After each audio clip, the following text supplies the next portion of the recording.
special school board meeting to go over the budget meeting, but we did have one request for an addition to the agenda. Yes, just the appointment piece as we finalized and have a recommendation for the board from the committee for the next Elm principal.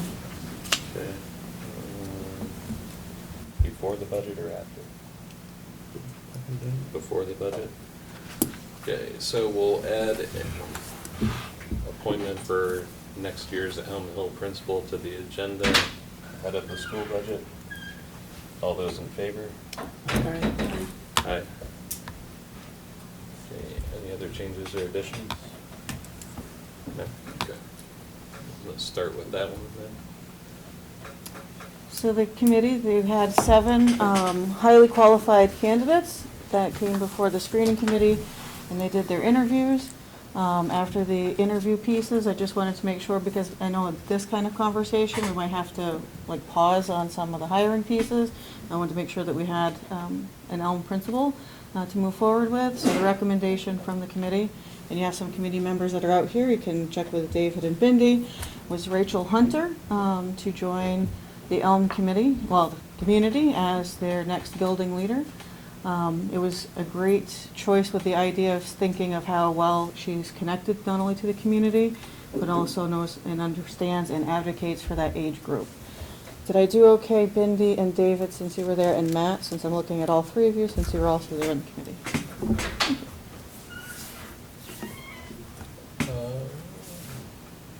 Can you just tell us who else was on the hiring committee?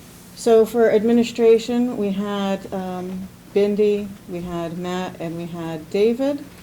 Then if you're looking for the teaching side, we needed to have some special educators, so we had Cindy Wibbenhorst. We also had Monique, which was on the committee, and you had an SSSA, if I had enough S's in there, representation, and you also had an STA representation.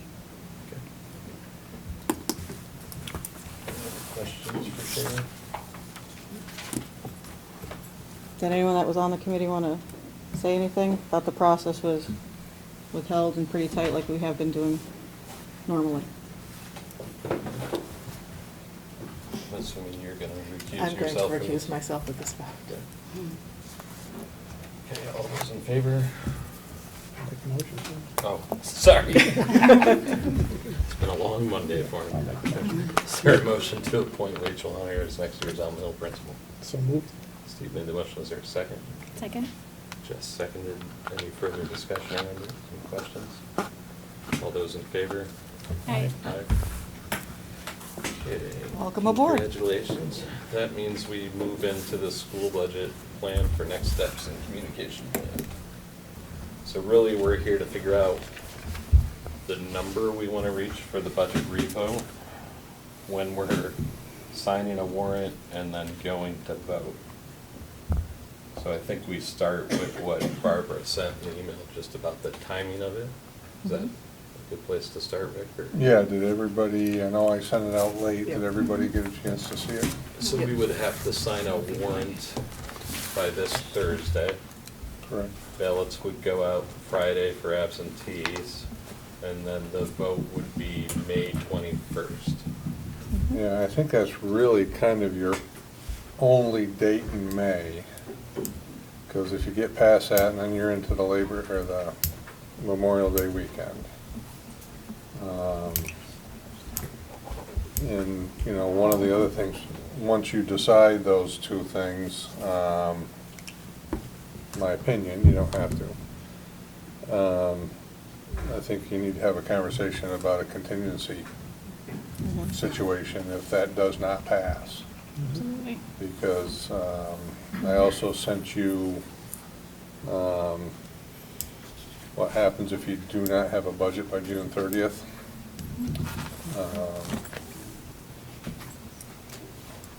My interpretation as a numbers guy, finance guy,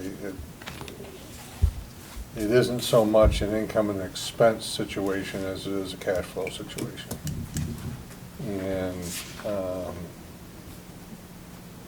you could operate, you know, on a, pick a number, $40 million budget starting July 1, but you're only going to have cash to to operate roughly 32 million, and you're just gonna run out of that cash a lot quicker than if you started, you know, operating on a smaller budget. You're gonna have the same amount of cash on July 1 no matter what. And it's just a question of how you want to approach that. But, you know, whether the board wants to take up that conversation tonight or not, that's their choice, but I just, my fear is June 30th is gonna be here a lot sooner than we know it, and we better have a plan of what we're doing if this doesn't pass. Well, based on the timing of what we're talking about, by signing a warrant by Thursday and going back out for May 21st, I think we have to discuss that now. Yes. So a few things we heard from the community after the last revote is that it wasn't well communicated. And people thought we were trying to hide the date, which I don't think we were at all. There's just no newspaper in town anymore, and all we really have is word of mouth, social media, and the reporter that comes out every Tuesday that doesn't have a large distribution list inside Springfield, so we need to do a better way of communicating out when the revote would be. My immediate thought is the Riverside sign just goes to revote on May 21st, and that's all we display, Yeah. because everybody should be driving by there. But I think we do have to have that discussion of, if it goes down again on May 21st, how fast are we going back out? Well, yeah, I mean, theoretically,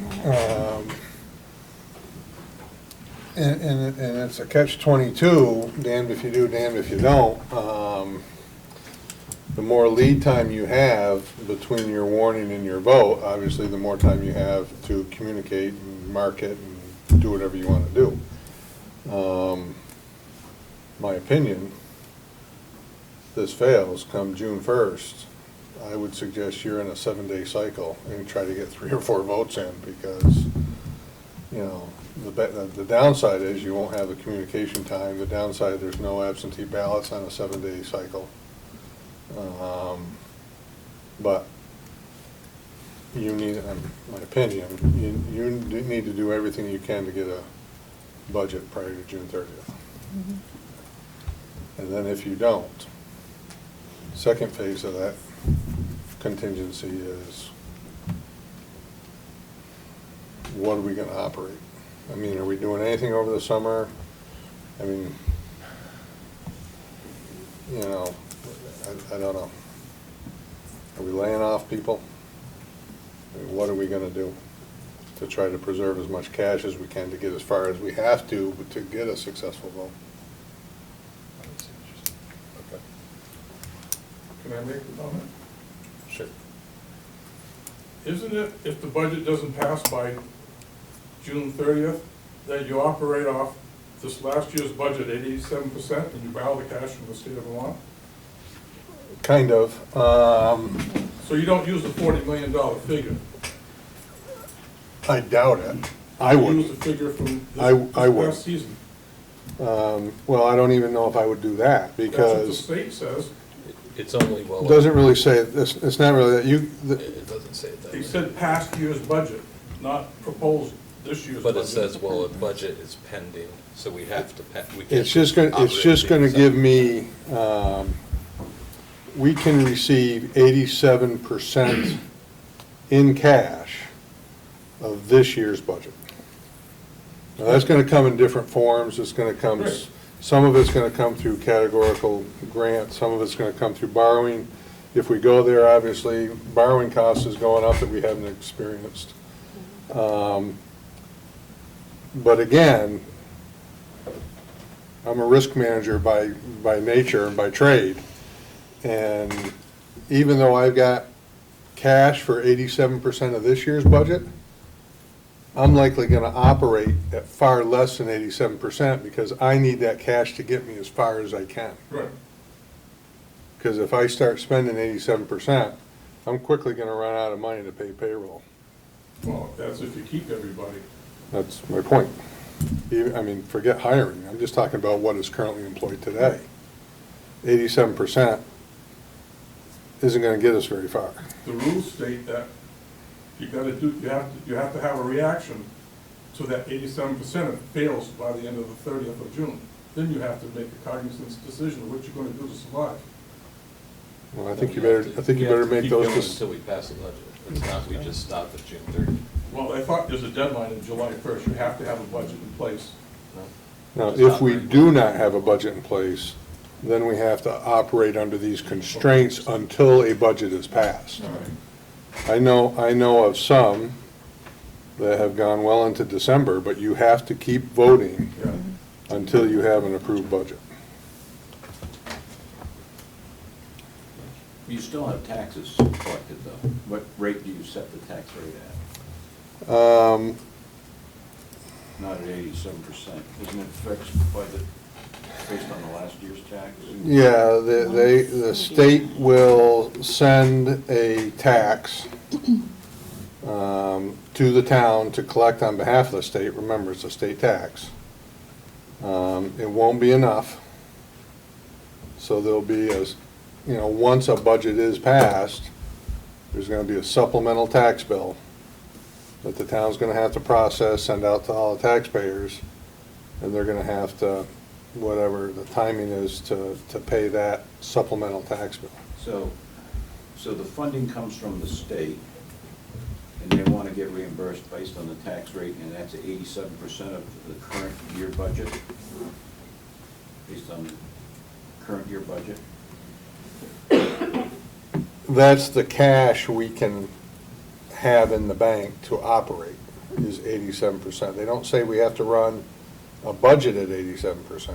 They say that's all the cash you can have. That's your operating expense.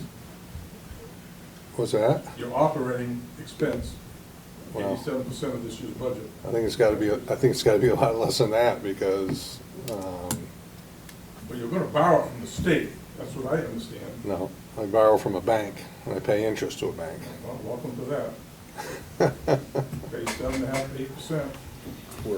But the fact is, we're all welcome to that. It's not just the school, the whole town's paying the Yep. interest rate. It's not just the school. We need to think of us as a community, so we're all borrowing money, we're all paying. The town borrows the money. Well, No, we would The borrow district money. has to pay it back.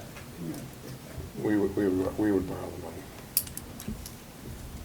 The tax rate they would set is the state, the base tax rate, which is $1, divided by your yield, which is 88.19 currently. They're still talking about changing that, which would set a tax rate of $1.13 and change.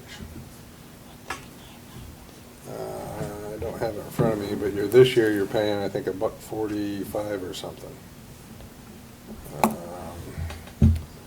$1.4504. Unless you're drastically reducing the budget, you're not gonna get it down to $1.45 or much below that. You're clearly not gonna get it to 113 unless you're shutting buildings down. So there will be, supplemental tax bills going out, there will be processing by the town, there will be payments by, additional payments by the taxpayers.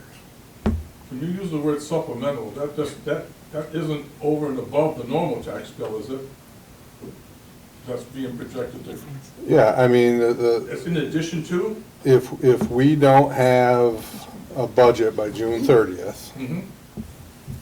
the state will send whatever information they send to the town of Springfield to Right. say, charge $1.13 per hundred on all your residential properties, Mhm.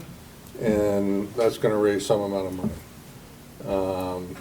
Once a budget is settled, whether it's July 1st or December 1st or next February 1st, I don't know. It'll be something more than $1.13, so the state will send the information to the town will recalculate and send out to everybody and say, you owe an additional tax of X. Over and above your normal tax bill.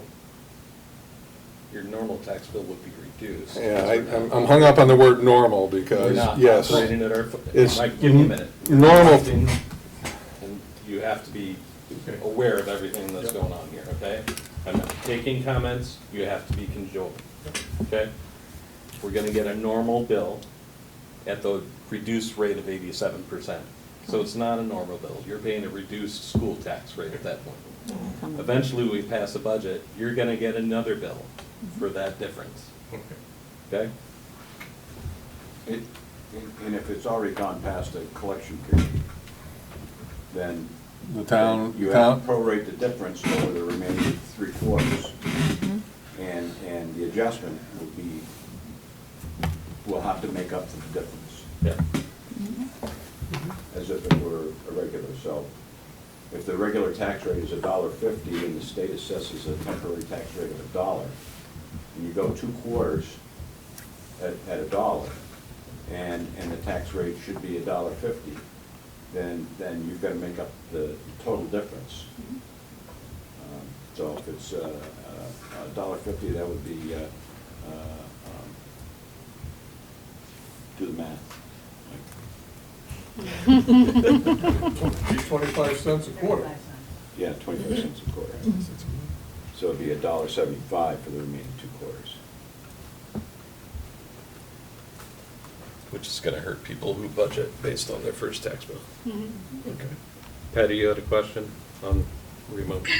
Well, someone would be asking this too early, but do you have any idea how much you would be cutting the budget? I think we haven't gotten there yet. Okay, and, do you have any idea what's going to be cut? That's coming shortly. We'll get to that in a minute. And then we'll come back. Okay, thanks. Yep, Carrie Magoon?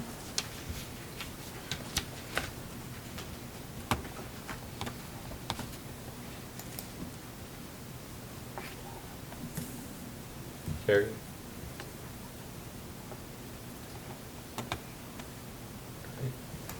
Hands down, all right.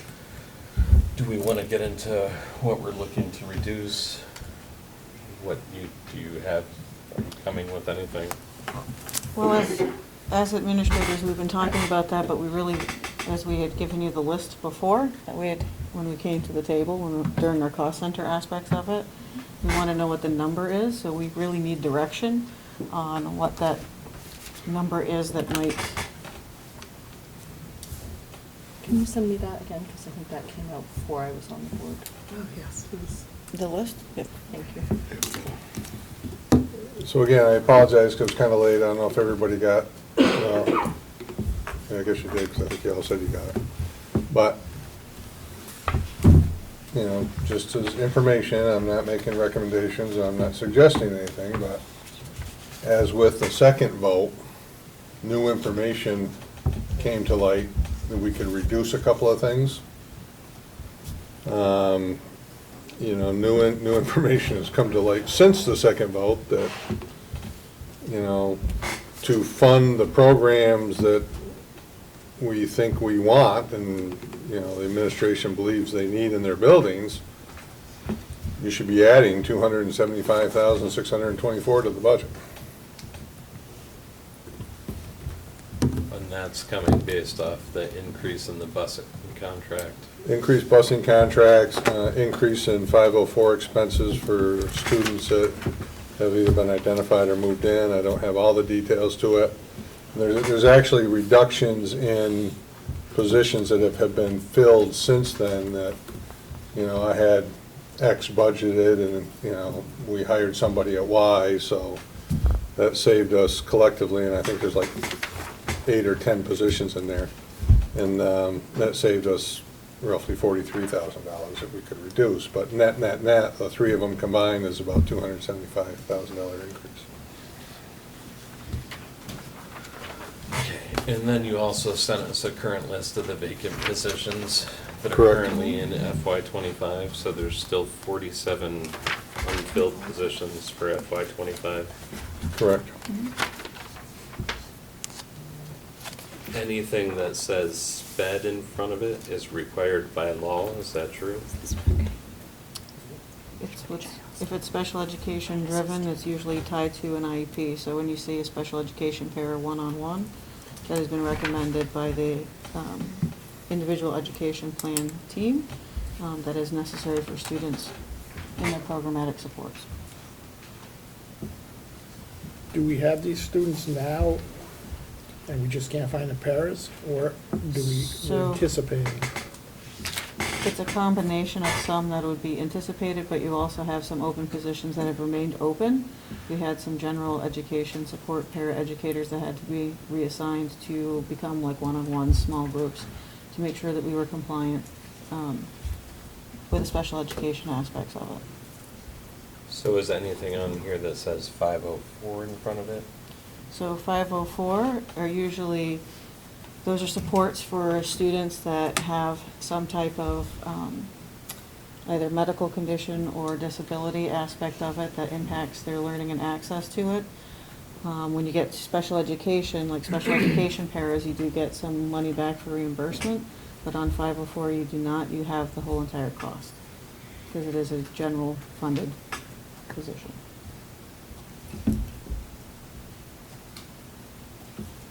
And I'm gonna look at the administration over there, because we have noticed that we have a number of students that are on 504 that are requiring extra additional supports beyond our current capacity. Is that right? So, just so everybody knows, out of the 47 open positions, then only 4 of these are not tied to special education.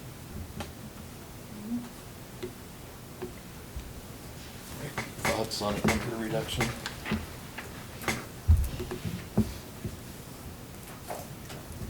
I mean, personally, I'm having a hard time with any reduction. Yeah. Knowing that it's not gonna reduce the town tax bill coming out of our last meeting. And I know that it's hard to go out for a revote with no reduction, but Most of these are sped, and that's required by law, so it's beyond our control. People don't understand that it's the state and federal government that are mandating these positions, especially if a child needs it. And we just can't send them home to sit with their parents all day. As someone had mentioned, they're entitled to an education too. And that means that if we have to spend it on sped, we will. But I can't cut a sped position. Even though it's not filled, it doesn't mean it won't be filled tomorrow. And the the student needs the help, is entitled to it. And that's what our state constitution says. So I can't do any sped cuts. The math teacher and career teacher, I don't know where that is.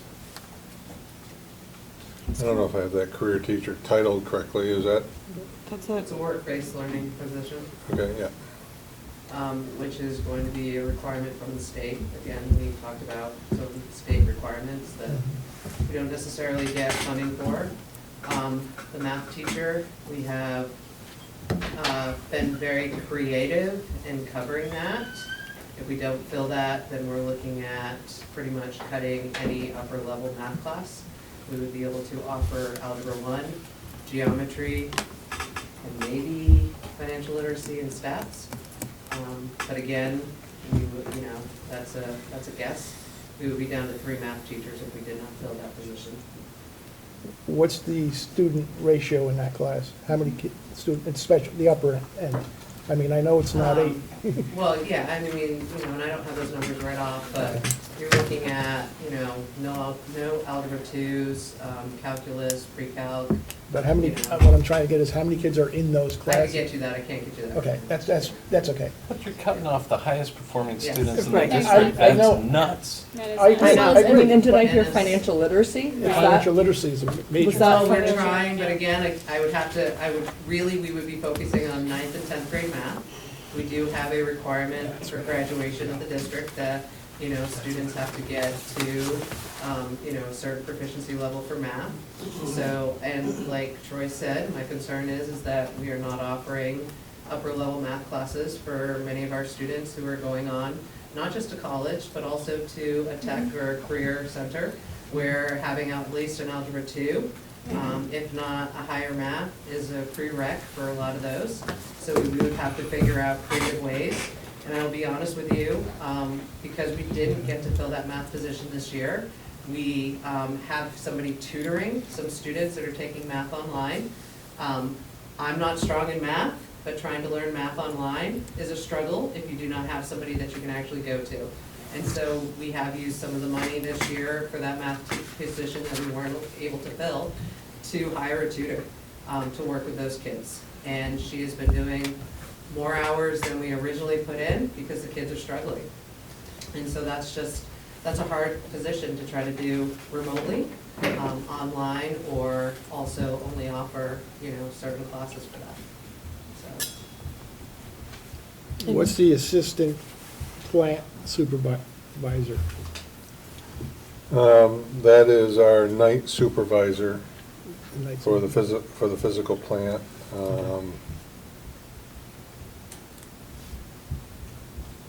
Really don't want to lose that, but if we have to, we can survive without it. And the thing that I would mention about the work-based, I was just writing there are 2 different grants that are out there, so I had Bindi taking a look at it, so it's not like we're not trying to find other ways to fund this, so it could be minimizing that aspect of it. We're at the point where the only way to reduce the budget's to cut positions out, right? Or take them unfilled and then hope they don't get filled. I mean, 80% of your budget is salary and benefits. 80% of the other 20 is heat and lights. There's not a lot of non-salary and benefit options you have.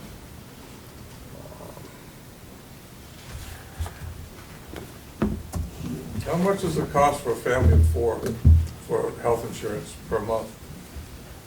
Per month? Yeah. Or a year if you got it, I don't care. Yeah, a year is probably $29,000. For a family plan. Family plan. Yeah. And it's not going down from what I hear. Not going down. I spoke with the gentleman that Troy referenced to me. I went up and met with him for a couple hours today, and he's working with the state union, other unions, and the legislature back and forth. And he told me that there's a moratorium that we're not looking at changing plans for 2 years, but at the end of 2 years, they gotta make a decision what they're gonna do. So we got 2 more years to ride this out, and he says it's not going down. He also told me that there's only 3 insurers in the state of Vermont that are, I guess, approved, but they're all locking horns together. There's no difference in the policy plans for how much they charge. So I suggested to him, why don't you get outside vendors to come in, talk to them, get a bid, and if it's something you like, then register them as an insurance agent. Because right now, everyone's a big boys club. They're just like this. Nothing's in the taxpayer's favor in that regard. So it's not here, it's up there. I don't disagree with anything you said. I mean, we have no control over I know, you don't. health benefits, so they tell us what it is. It's up there. And that's what goes in our budget. Yeah. Other thoughts on a number? I feel like everybody came with such a tight budget that it's really, we're just stuck. I'm concerned because the comments I'm reading are not, I don't feel that we can logically get to what I've seen people want. But even if we change it, the tax bill's not going down. Right, Right. Tax bill's gonna stay the same no matter what happens. And then who's suffering? Our kids. right. Right. How do we derive what we're gonna pay out of pocket within the town of Springfield, not what the state gives us? How do we derive that number? I'm not sure I understand. So out of the What we, 40 our out of pocket as a taxpayer in Springfield is like 8 million some odd thousand. It's never gonna change, right? I would never say never. It's fixed. What's that? You said the last meeting it was fixed. Right, but shortly after that, it's not finalized yet, but they threw $20 million into the income sensitivity bucket for prebates to people. Uh-huh. And I forgot, I sent it out to everybody, that trickled down to about, what, 125 grand or something? Yeah, To so Springfield? instead of $1, So it's that 3.6 theoretically is more. reduced that obligation from Springfield by Yeah. 125 grand. They're still fudging with that formula. And, you know, it's getting closer. And today, they were supposed to be recalculating the yield again. I mean, I think everyone, I probably talked about the yields to nauseam, so everyone's starting to understand what that is. But my frustration last week was they're now talking about, there's 31 or 32 districts that have not passed their budget. They're talking about taking our current estimate and setting the yield, which if they do that is likely going to be generating too much cash for the ed fund, which is going to generate a surplus in the ed fund, which is going to perpetuate this headache because they'll take that surplus money and do something else with it like they usually do, as opposed to waiting for these budgets to be passed and setting an appropriate tax rate. So, you know, can some actions by this board or the public affect that $8 million? Yeah, but maybe, but it's not going to be, it's not going to be material dollars. Yeah. And like I said, I forget what email I sent out. I mean, we didn't even do anything. The legislature put this pot of money into income sensitivity. It just dropped Springfield's obligation without us even doing anything. Now, I don't know what's gonna happen today, tomorrow. Today's Monday, so I don't do anything today, but tomorrow.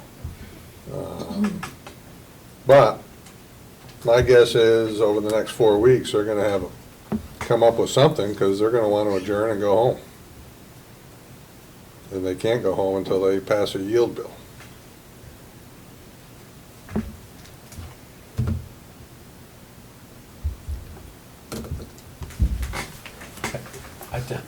I mean, as a board member, I'd love to go out with the same budget number, but I think that looks far worse than Yeah, anything else, so it's gotta change. yeah. As much as that pains me to say, it's gotta be a different number.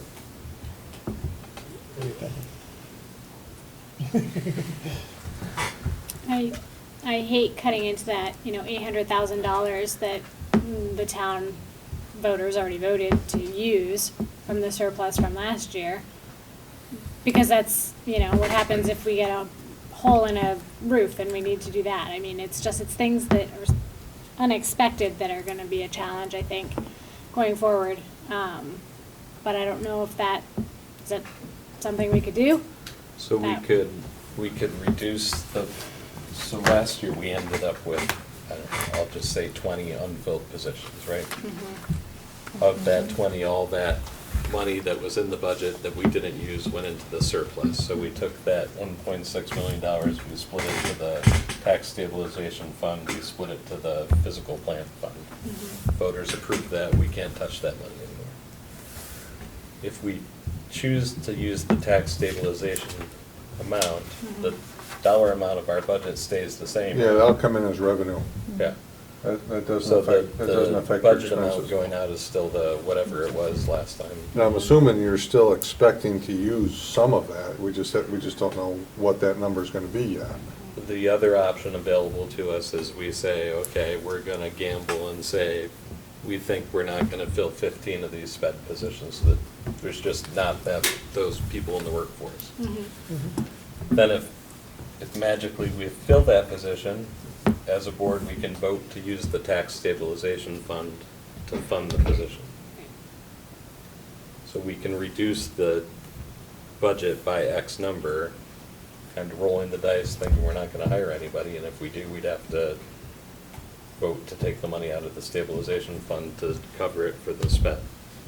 The flip side to that is now we don't have a surplus at the end, which makes your budget planning more fiscally responsible because you're not gathering more taxes from people than you're actually using. The downside is if somebody comes along and we have to fill the position, we have to get the money from somewhere. You have no safety net, no nest of money to fall back on. Eventually it'll dry up, right? Yeah, yeah. But I'm on board for doing that because I think it's fiscally responsible in some regards because you have the money set aside and you can backfill for it if we need to fill it, because we had the positions in the budget last year and they weren't filled. Just knowing you really can't touch that in the stabilization money to buy the tax rate down this year, because you need that reserve in case those people show up. Yeah, Right. One or the other. that's if we reduced it by that full amount. Just saying Right. whatever you reduce it by. Yeah.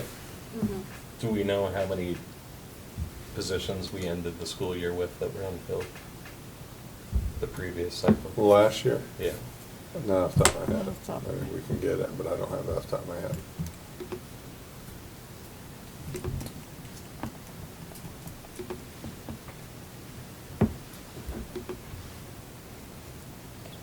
Thoughts, other thoughts? I'm Any ready. comments on what I said?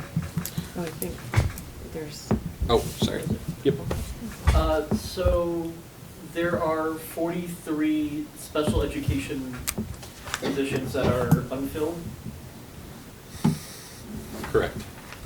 How many of those are for anticipated students rather than students that are already here? Oh, I know your question, I can't answer it, that's why I'm looking for you.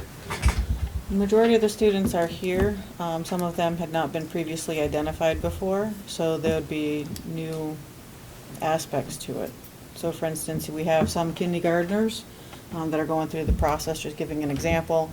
It would not have been anticipated at that point, but you kind of have some of those, I would say about 14 of those positions were anticipated from last year that were not filled, that are still, were in compensatory, and then the rest are new, whether it's a new student to us or new needs for the student. Does that make sense? Other questions, comments? Troy, every time we have a budget vote, how much does it cost the school district? Last time we talked, it was around 10 grand, right? No, I don't think it's quite that much. Is it the school district that pays or the town of Springfield? School district. School district. Well, another question, I'll get you the answer. But every time we have to re-vote, it costs the school district It does. approximately, Well, I'm gonna get your real number here in a minute, but.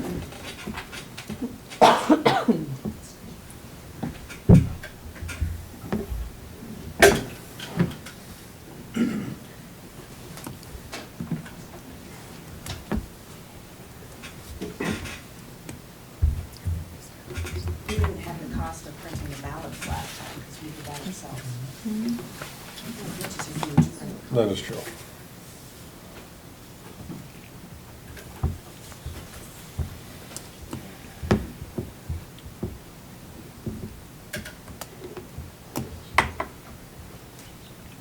I mean, if we take a guess, if we do 15 of the paras plus the physical plant, we're still only at 849,000 For a reduction. for reduction. That's above the surplus, that That's can't above- go that deep. I know, Oh. I know, that's what I'm trying to say. So again, like Colleen said, we printed all of the ballots, so I don't know what a ream of paper costs, but it looks like about $1,000 Yep. per election. and that's, What I thought it was. that's because we printed. Right. So there is, you know, like, I know that there was some pushback that we didn't use the electronic ballots, but And that's that, not allocating any of the staff, because there's 4 or 5 staffers that. Right. right, More than that. She's got a lot of staff Yeah, that but- are there that day. and that's, Plus, do we have to have an informational meeting again, so we have to pick a moderator again? Yep, that's not in here, good point, there's another. And what does it cost to set up the gym? Yeah.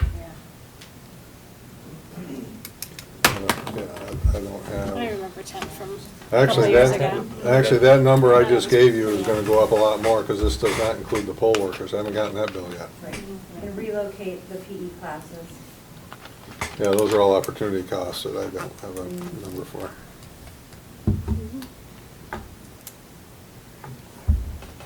Other comments, questions? Oh, sorry. Yep. Fair. I'd love to see the details of the operational and the expense side of the budget still. I'd asked it last time. And there's a great summary by school, operating costs, capital costs, projects, programs. Yeah, we have that. That's not, I don't know why it wasn't on there, but we'll, I think that'd be really helpful for people to. Yeah. Okay, yeah, this actually is a hard budget. It's got stuff in it that makes sense. Let's go with it. I think not having that makes this a little harder. yeah, no, we will definitely have that for this next round. I mean, I've got it for the last one, I just don't know how valuable it is, because unless there's no change, then it's really valuable. I mean, there was a lot of stuff on the, technically it's revenue, but taxpayer dollar side, funding side, a lot of details of every source down to penny, which is great. Yeah, we've got, I don't know how many hundreds of pages of line item Oh, detail. I love it. I'll eat it up. You'll have it. I have one more question to Yep. begin with. The comment about the math thing, it makes, I get it, how do you not alienate your high achievers? Have they been explored, partnerships with surrounding Vermont Academy, Green Mountain if they've got some rock star teacher, anything like that to still provide those things and not, I'm guessing the answer is yes, I'm hoping the answer is yes. So we're in conversations, we sit as regional superintendents, and we even were talking about why one school district has more AP courses for students to access, and most of us do not have all of the AP courses in each content area. We're looking at doing an MOU. We're spearheading it on our end to try to do that, and working closely with the tech center because they have 2 classrooms that are open to make sure that we can have that opportunity there. We're just doing finite pieces with the paperwork, but we're all trying to do the best that we can and share the resources, because we do know that we have to work collaboratively together to make sure our students get what they need. So we'd have AP classes and other districts would pay to send to them, or we would compensate with teaching or something. What does AP stand for? Advanced placement. Thank you. And I was gonna- currently we offer one, which is late AP level five in the English department. So it will hit some of the other students that are in need. All right, other questions? All right, what do you got? Basically, what have we set aside for water and sewer? Because I know that, and taxpayers probably don't know this, but their combined rate is gonna go up 12.63% next year. And I'm wondering what we have budgeted. Yeah, that's for. something else we should probably add to that 275, because I only budgeted a 4% increase. So, I mean, that's something that, Somebody unknown. you know. It's not a big number, I mean, we're Okay, talking. but again, it's out of our control. Yeah, I mean, we're probably talking the 4 buildings, $24,000, I mean, But it's not. still, it's an increase we didn't Right. plan on. Right. So there's, from last year's surplus that we voted on in March, there's $800,000 in that stabilization fund. If we're gonna roll the dice on not filling some of these positions, because we haven't in the past, how much of that money are we willing to roll the dice on, and that's the reduction, I would. Yeah. But we're at 275. We're up to Right. 275. Up to 75. Is what you're telling us, right? Because It's my responsibility to give you the information I have at the time I have it. I'm just asking if that's accurate. Yeah. So we're already up plus Yeah. 275 from last time. You need to add 4% on for the water, so whatever that number is, but say it's 275 is a round number. Okay. But, you're currently at 39,496.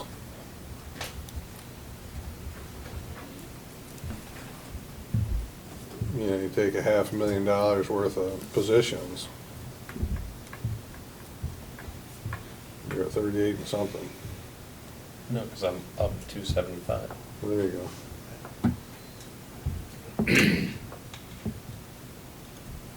I'd have to take 775, which is Too close for me. Exactly. Yeah, it doesn't leave Straight anything. into close. What is the 2023-24 budget dollar signs? What was that? 35.6. So we went from 35.6 to 39 plus? That's a huge increase. Is it all because of the contractual agreement with wages for teachers as well as the increase in health benefits?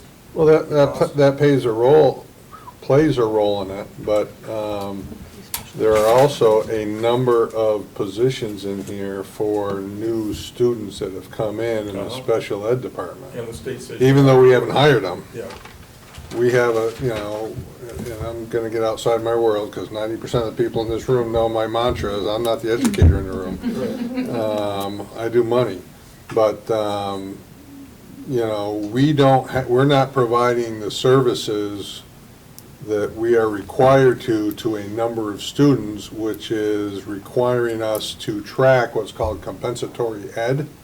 So at some point in the future, we need to provide these services to these students, likely at a higher cost, because inflation's gonna drive that number up.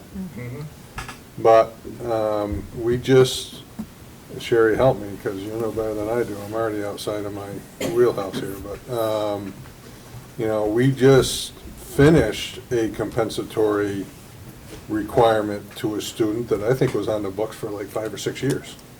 Try And 8. They can stick around forever, and those get very weighty and costly as far as a ledger is concerned, and an expense ledger is concerned. So that's what largely drove it. Inflation, everyone's feeling it, from your gas tank to your grocery bill. We're feeling it too. Our ream of paper is 30% more than it was 2 years ago. All that's contributing to that increase. There's nothing other than new staff for students with IEPs. There's nothing new in the budget.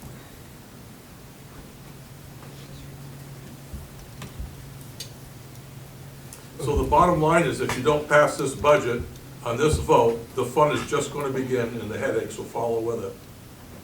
You don't think I've had headaches up till now? Yeah, no, well, ask the conference. No, seriously, We've got 2. you've got to pass this, really, is what you've got to do, or you're going to have a lot of problems. All right, I'll start in the back, and then I'll come back to you, Eric. I got a headache right now, if it helps. I remember the last discussion, there was talk about there being $3.70 kickback from the state of Vermont, or $2.70 or something per student. Yes, it's currently, and I emphasize the word currently because the formula's changing on an hourly basis. It's currently $4. $4. For every dollar we put in, the state puts in 4. I don't suppose that's a result of continuing to not pass the budget. No. Give you more to get it passed. No. So one of my concerns there is the objective to maximize the amount on the expense side to maximize the amount that we get back. But there's things on the expense side that don't need to be there. That's my concern, my deep concern.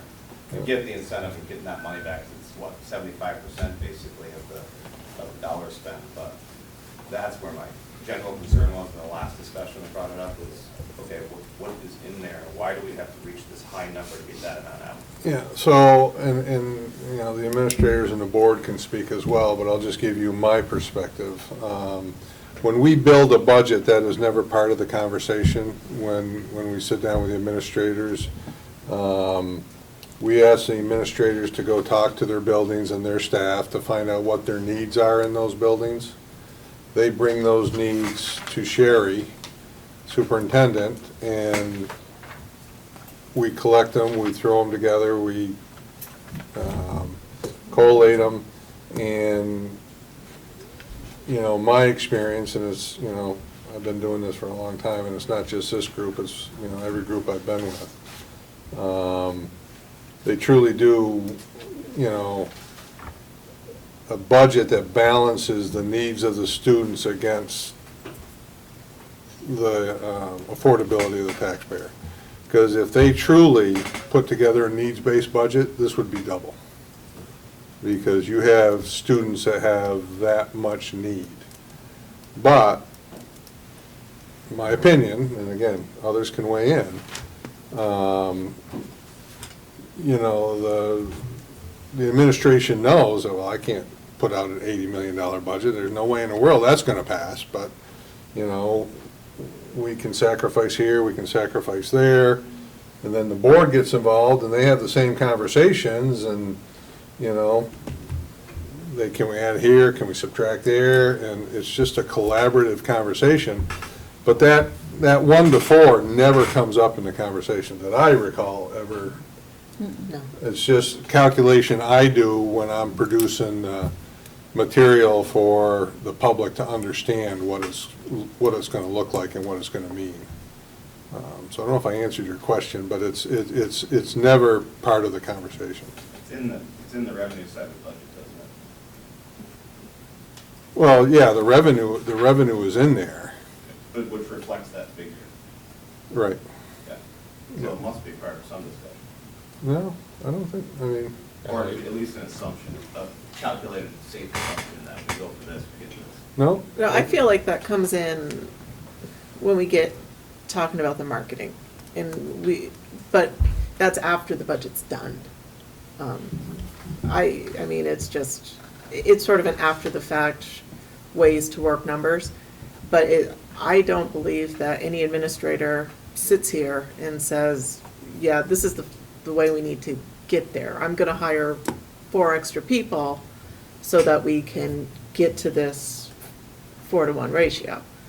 It's like, finish the budget, then crunch the numbers. Oh, no doubt. I don't think there's any malicious thing. I just wonder if there's, and I'm speaking a little bit out of school, no pun intended, outside the wheelhouse, in terms of true need versus nice to have versus want. Like what, for example, if we're short on paraeducators, how are we doing it now? And is it yielding any kind of? We're not. Okay. We're not, which brings in the compensatory services, so we are not providing the service. Therefore, we have to provide the service at some point. So what does that look like? Most of the time, it's summer, over the summer, because that's the only time that we have current paras that may be able to do or would like to do summer work, or we have special educators on staff who would like to work through the summer. So summer tends to be our time when we can do that because there's more flexibility, because people are, I don't want to say free, but are not assigned to the regular school year calendar. It's such a and day. challenging role, it's a hard role to Yes. fill anyway. Yes. And I mean, keep anybody there long enough to make an impact, that would be very, so. The only time I think we talk about it during the budget process is the very high need special education students and the amount that comes back from those from the state. Yeah, we do. I mean, you know, if we have you know, if we have a student that costs us $100,000, you know, simplistic numbers, this isn't exact, but simplistically, you know, we pay $60,000 and the state pays $40,000. If we have a $200,000 student, we pay $60,000, the state pays $140,000. So we've got that, you know, that safe harbor, and the state picks up the difference. The only other, you know, and again, these guys don't see it, talk about it, or even, I'm not criticizing or attempt to criticize them, necessarily understand it. But, you know, if you look at that revenue, that general state support grant is the balancing number. So if I cut $100,000 out of the budget, $100,000 is coming out of that general state support grant. If I grow it by $400,000, $400,000 is going into that general state support grant. There's other things with special ed, depending on what the cost is, what student is, will impact sped reimbursement. That sped section, there's, I don't know, 3 or 4 lines down there, depending on what's going on, will manipulate those numbers a little bit. But, and again, I apologize to my counterparts, because this isn't, you know, meant to sound, you know, criticism in any way, but they don't work on the revenue side of it. They just say, Rick, I need 5 teachers and 15 paras, or 15 teachers and 5, whatever they need. I calculate it up, then I back into the revenue, because the revenue is what the revenue is. You gotta go find it. You know, the only thing, you know, if you want to stay on the revenue ledger for a minute, you know, the only thing that we can control is tuition into the district. And the more attractive we look to other districts, the more potential we have to attract students into the district. Our tuition students have been declining largely because of Act 46 and what Baltimore did to take their kids back in. We used to get 90% of those kids because they had school choice. But with Act 46, they're required to stay in their home base. And I think we've got one left that might be middle school or going to the high school next year or whatever. But, you know, that was a big chunk of change that we have been slowly losing over the last 5-6 years. Other than that, there's not, and, you know, if Rich wants to change the price of the gate fees, we can increase that from $2,000 to $3,000, but I'll tell you right now, that ain't gonna make a bit of difference in your tax rate. Great. Good. Yeah, so you talked about cutting some of the high-level math. What other classes are being considered to get rid of? Mr. Cut the high level math. I didn't say that. I don't have, that's on the list, that's the only one that I saw on the list was the high level. The board doesn't want to cut any So classes. the board doesn't Yeah. want to cut anybody, you know, any classes. Well, I'm not asking what you want to cut, I'm asking what's being considered, you know. I think what we're considering is gambling on the open positions. Yeah. That's the lowest value in advanced math. Say that again, I'm sorry, I didn't hear you. I'm sorry, Ms. Wayway, but how do they go with advanced math as being the lowest value thing to put on the line? It's the So- position So that's there's open. one It's a position. open It math. hasn't been filled and Yeah. it's easier Yeah. to not fill it. So if we don't fill the math position, it's off the table anyways, right? Because there isn't a teacher. Last year, there was a retired teacher who came in for this year, for half the year and taught. And also, if we reduce the budget by these open positions, we have a plan, if we fill them, to hire them. That is our, at least what we've been discussing. Yep.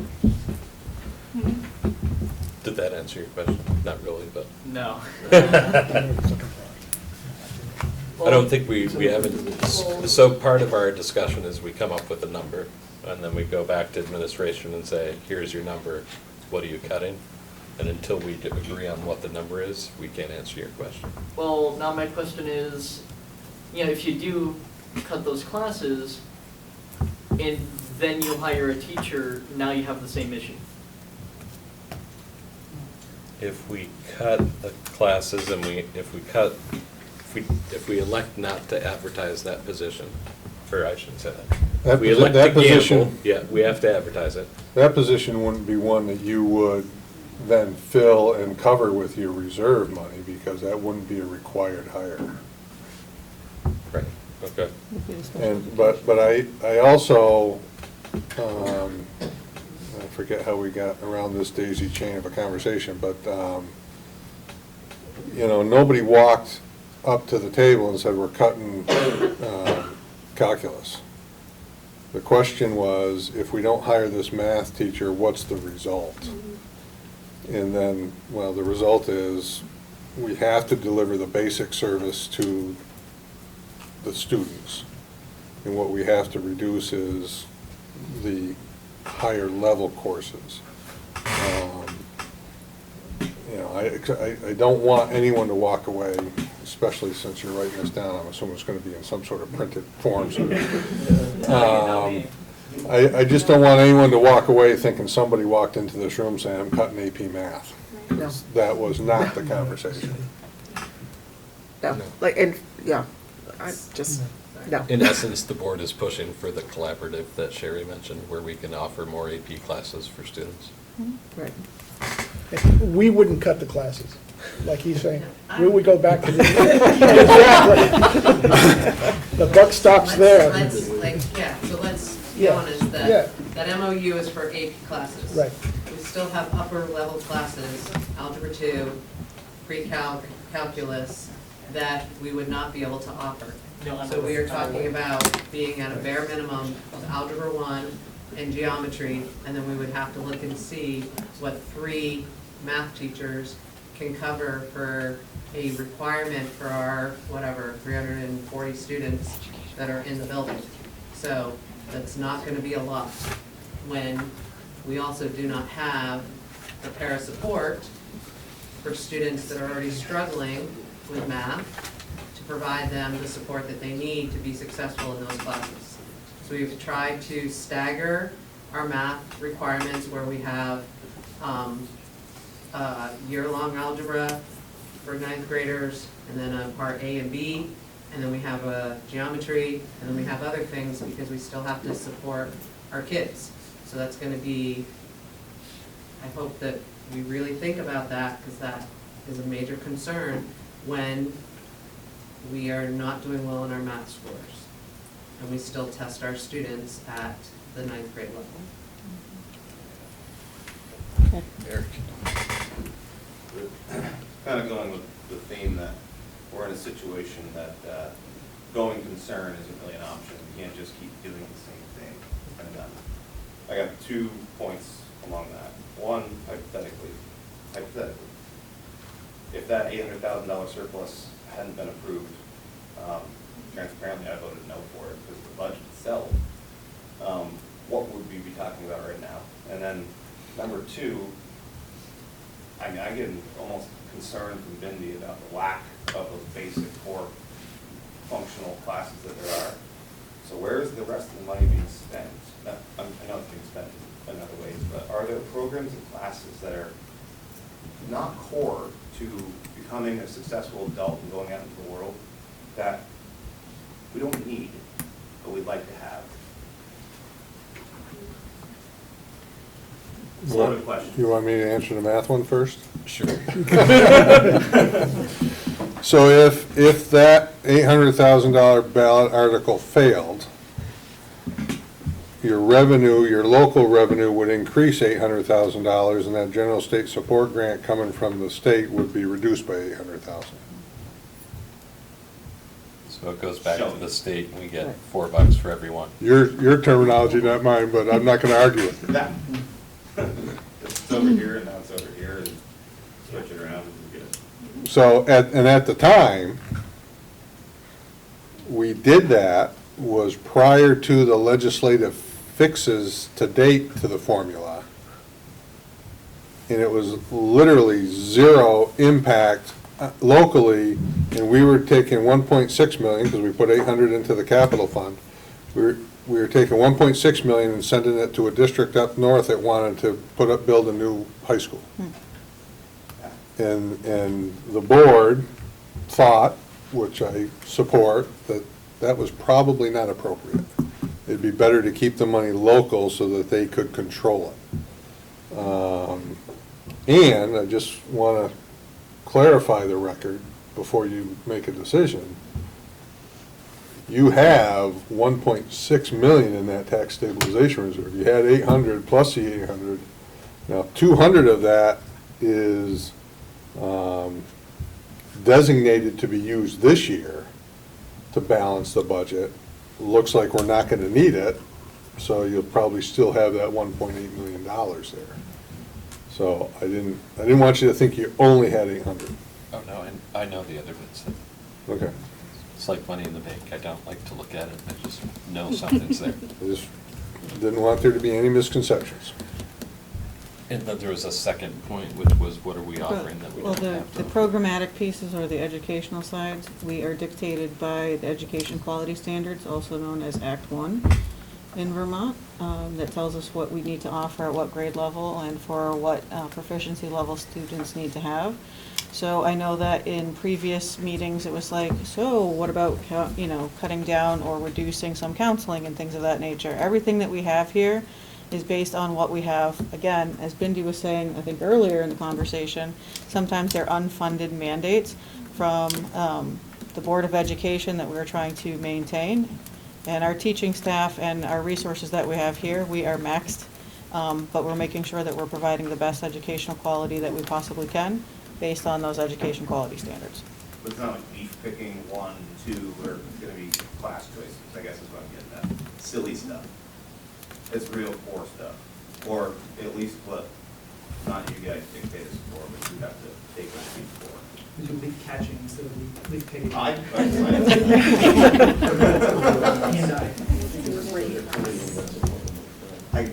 agree, that's kind of the theme of the question, is really, what is important to becoming a productive member of society past high school? Not everyone in this room would ever agree on that. Exactly. Great, we need a number.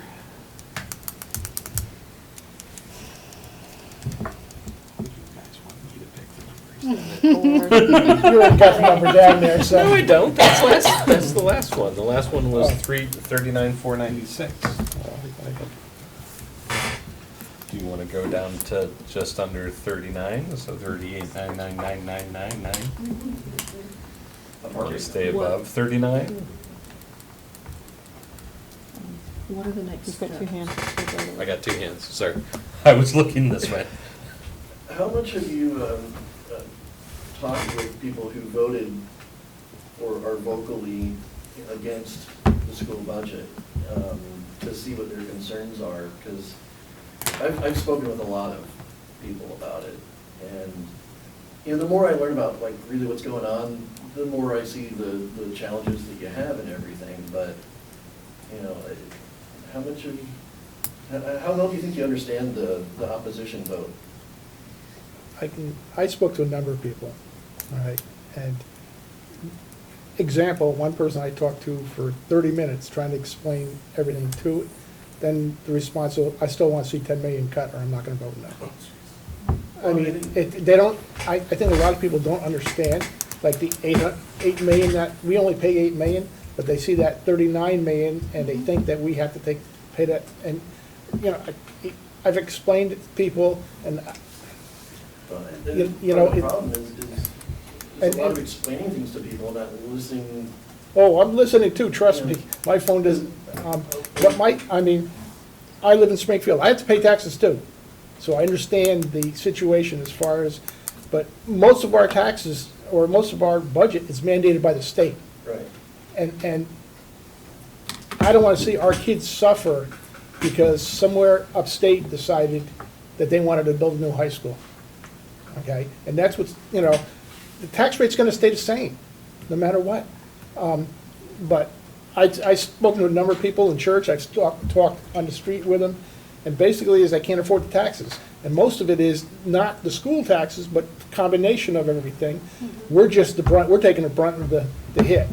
And that's what I see, is we're taking the hit, even though we weren't responsible for most of it. I see a lot of that, but I've seen an equal amount of people who look at the cost per student, the performance, and they almost are using this vote as like a no confidence vote just in general. Right. It's like, I don't think we're getting out of this what we're already paying for. Right. And I think that should be addressed. I mean, it needs to be addressed. What's being done to fix these issues? I mean, I can't even tell you how much money I've lost in my career because I don't have a bus to bring my kids on. Right. I had to turn my life upside down because of a bus. So there's a lot of people that have a lot of different gripes, and the lack of proper classes for seniors who are going into like he's going to get a degree in engineering and physics, but he doesn't have. When he applies for colleges, he's at a disadvantage because most of these other schools are offering a lot better programs. That's why he's kind of pissed. But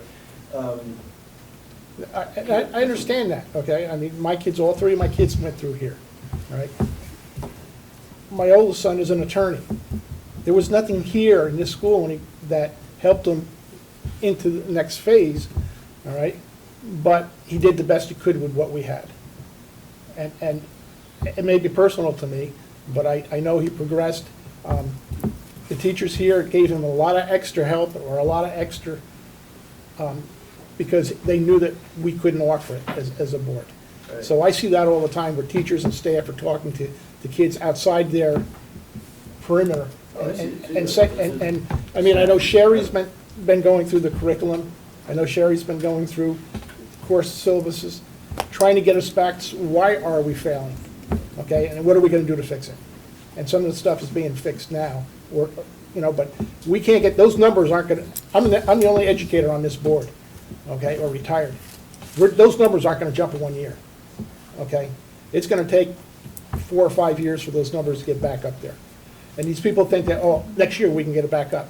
It's not gonna happen, all right, because it's physically impossible, all right? These people would be going to the hospital with a nervous breakdown if they had to do it all within a year. But it is being processed. The process is being, Sherry's fixing the process as far as bringing our scores, our reading and math scores up, all right?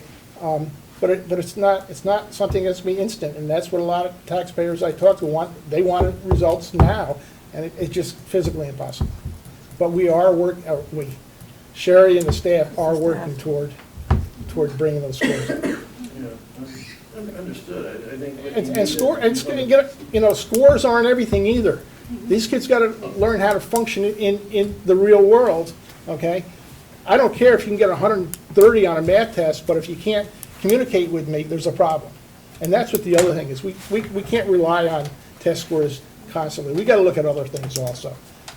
Our kids gotta be able to just complete a full sentence, all right? So there's more to it.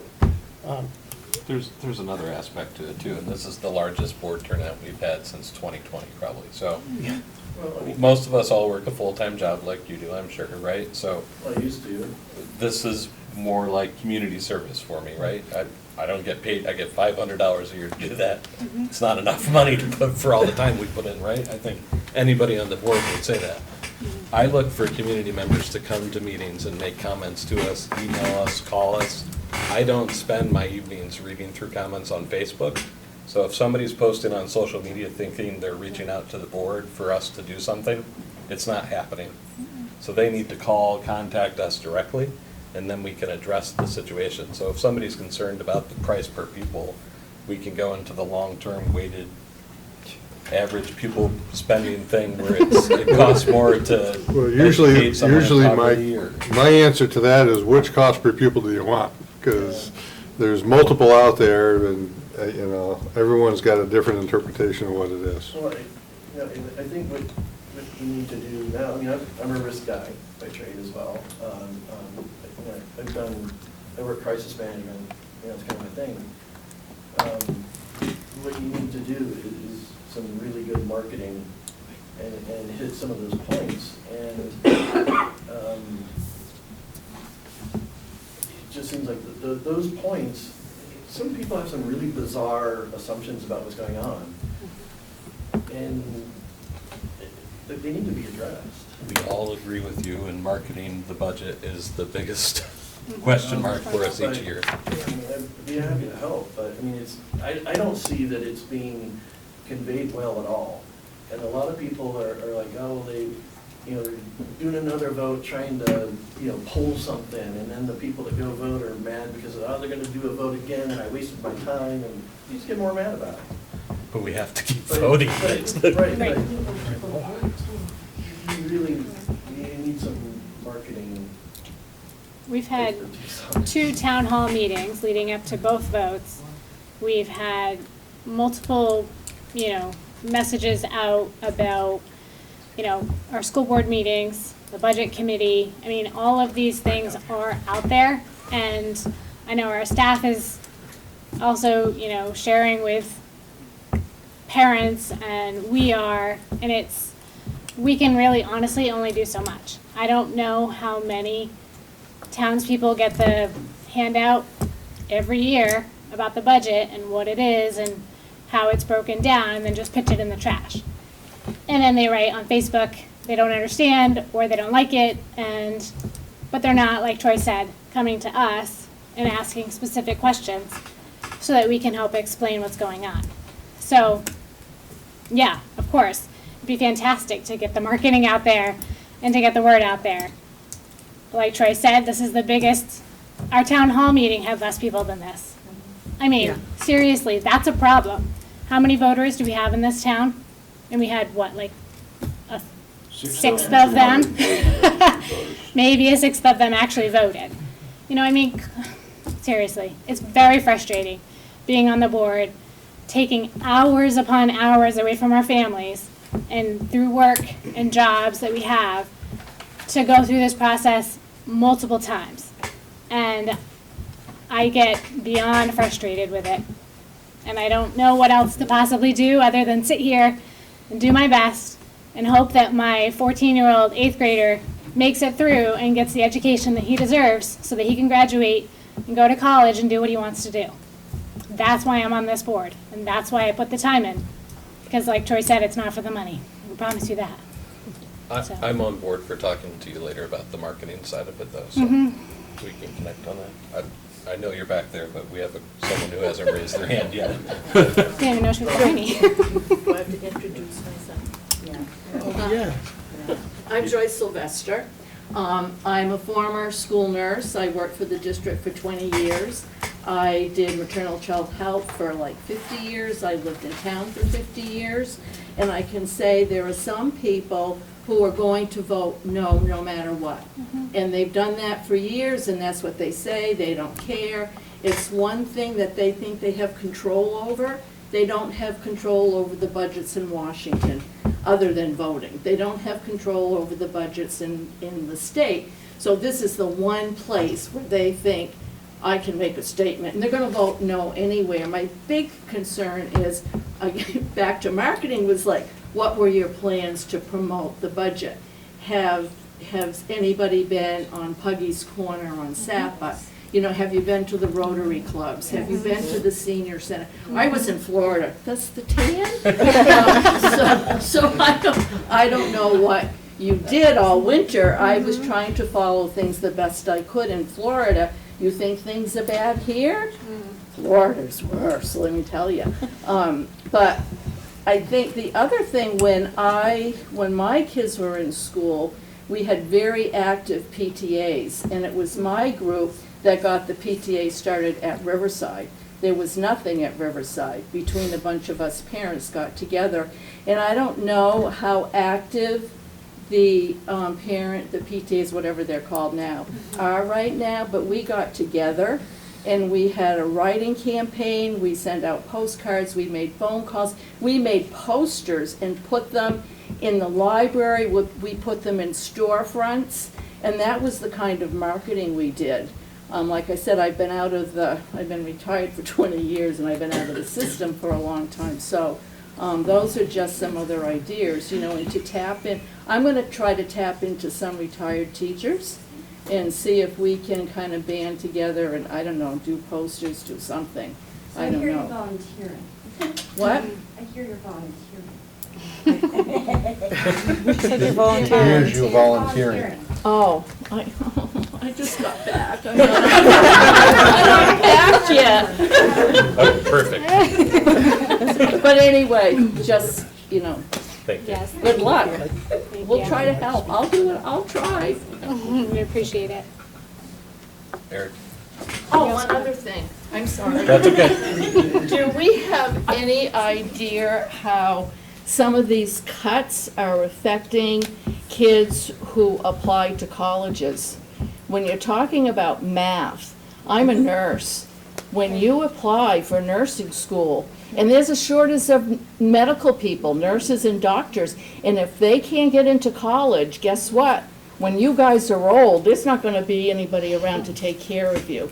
And so I don't know how, if some of these cuts are impacting kids who are applying to colleges, engineering, nursing, physicians, the people that need strong medical background and education. And I don't know if the guidance counselors have any idea how the cuts are impacting that. I can answer that. It's gonna cost me $13,000 to have intake classes that most kids get in most big city high schools. So they should be, right, that they usually get, right. Yeah, so this is, $13,000. right, so when they were talking about having our kids be good community members, we need to think, how is it impacting how they're going to support us and be in our community? We have a lot of kids, sorry, Nate, Allison, and you guys that went to Springfield, who went to Springfield, got a good education, that now work in Springfield and support Springfield and support the schools in the budget. And if we have kids that can't get into college for some of those positions, we're gonna suffer. And I think people need to look at that big picture, not just my wallet, although we all have, we do have to look at that, but I think there's a lot people need to take into consideration. Okay, I'll be quiet now. Thank you. I think. Come back. So I'm kind of jealous for Tam. I was in Denver for a few days and I did not get that. Oh, well, yeah. I agree. I got a couple of kind of comments, just sort of sympathetic to the modern education environment. You're told what to do a lot more than being able to decide what to do. That's obvious. I think that's been kicked a number of times around these last couple of discussions. Trying to do the best of what you can and take a large pill and swallow it.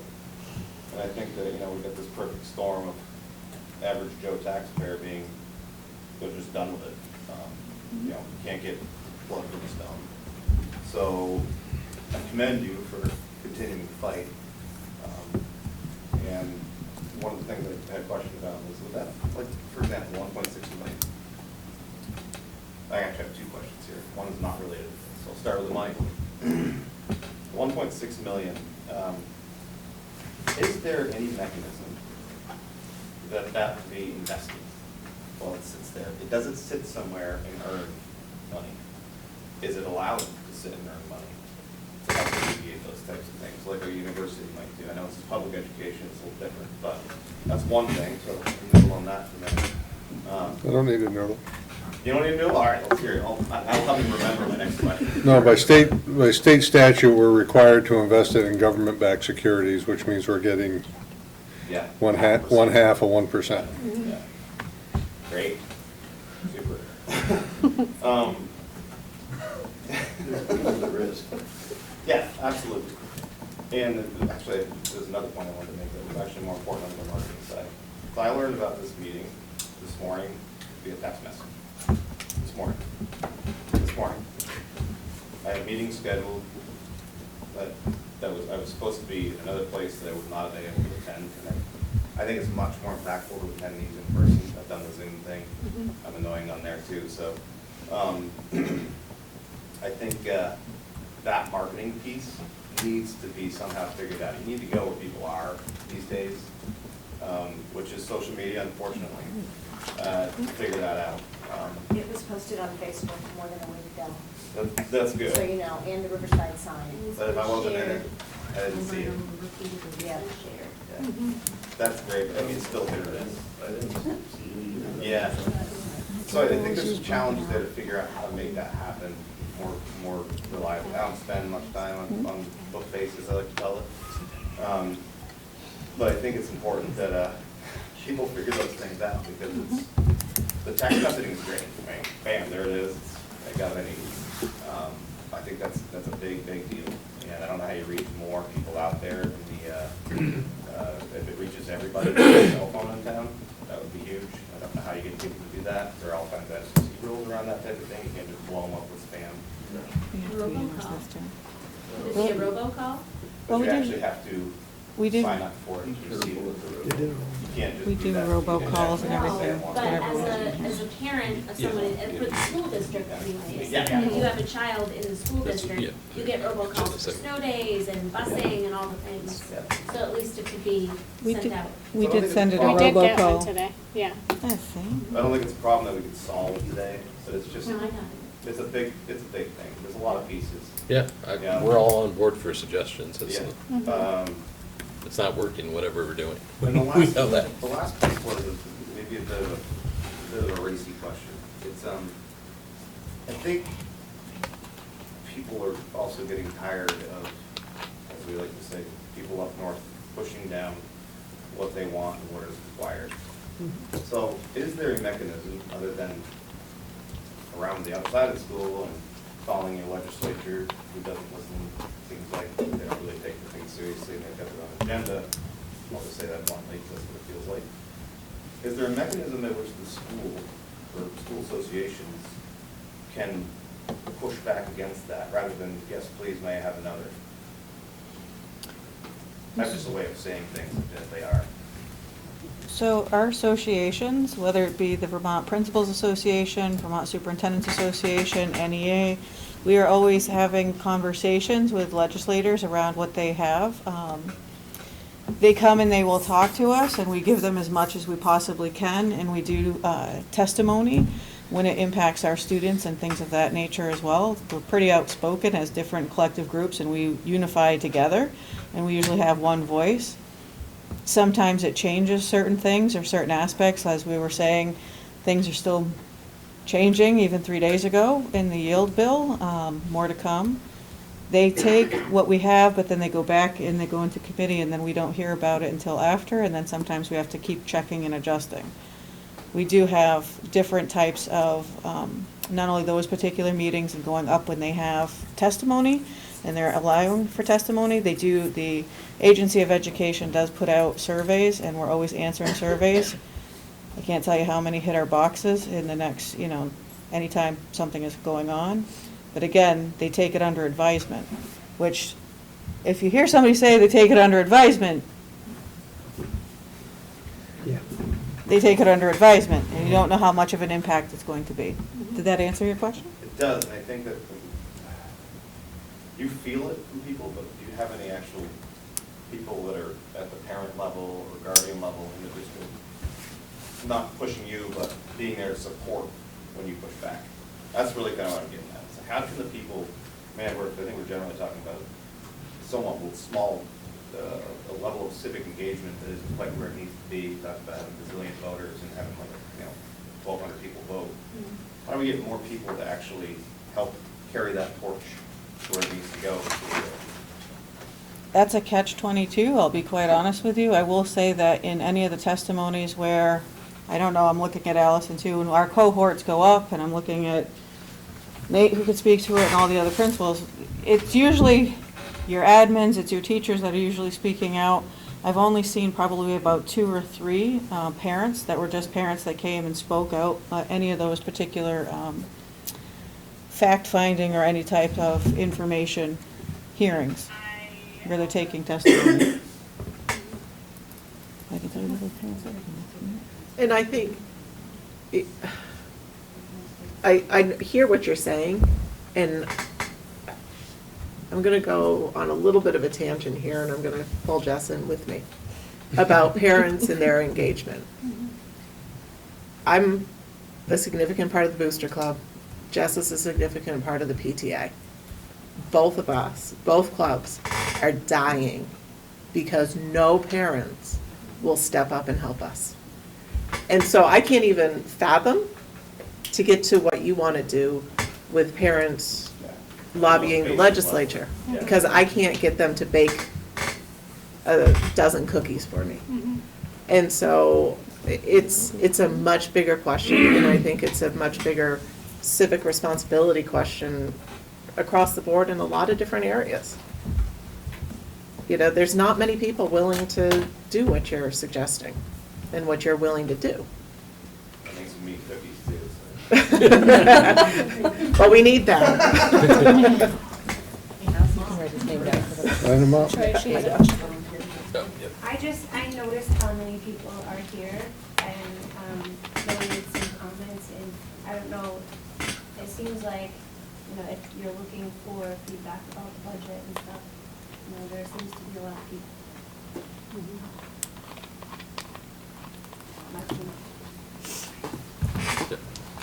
Yeah, go ahead. Yeah, I'd like to engage the audience in that pursuit. I'm Mike Martin. I'm on the select board here in town, and was very disappointed when the school budget was defeated twice. It's extremely important for our community, not just for our students, but for our community as a whole, to have a vibrant operating school system. I've tried to understand, and maybe some of you will help me understand better, some of the complaints that I heard about the quality of our school system, and I couldn't understand how voting no and giving the school system less money was going to improve the quality of education in Springfield. I don't understand how that works, you know, and maybe you could educate me as to how somebody thinks cutting the budget is going to improve the quality. A lot of people, I mean, a lot. I'd say probably the majority of people that I've talked to about it looked at it as a no confidence vote more than about the school budget in particular. And follow up to that, how do you build confidence in the school system by lowering the budget? Well, I mean, in a lot of government programs, if it's mismanaged, you don't give them more money. You pull it. I mean, I worked for the federal government for 25 years in DC. That's what we would do. You know, if they don't feel you're spending the money properly, they yank it until you give them a plan of how you're going to fix what everyone sees as the deficiency. No plan, no money. You're talking about private business, though, that's not the same. Like, Well, if I'm funding a missile program, I cancel it, That's how right? the real world perception is. I work on federal government contracts, I understand, but we have to have a school district in the town, so unfunding it. They're not defunding it, they're just not approving increases because they don't understand them, and they don't.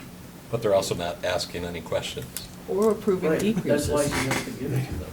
But you can't educate them by giving them a half hour, well, here's all this, you gotta cut it into bullet points. Here's the Pareto distribution, 80% of. We can't even have a conversation with them because they don't come and talk. You need to bring your dissenters in. They're welcome. I have They tried. can come okay? anytime. I have tried, and your excuse is, I'm too busy.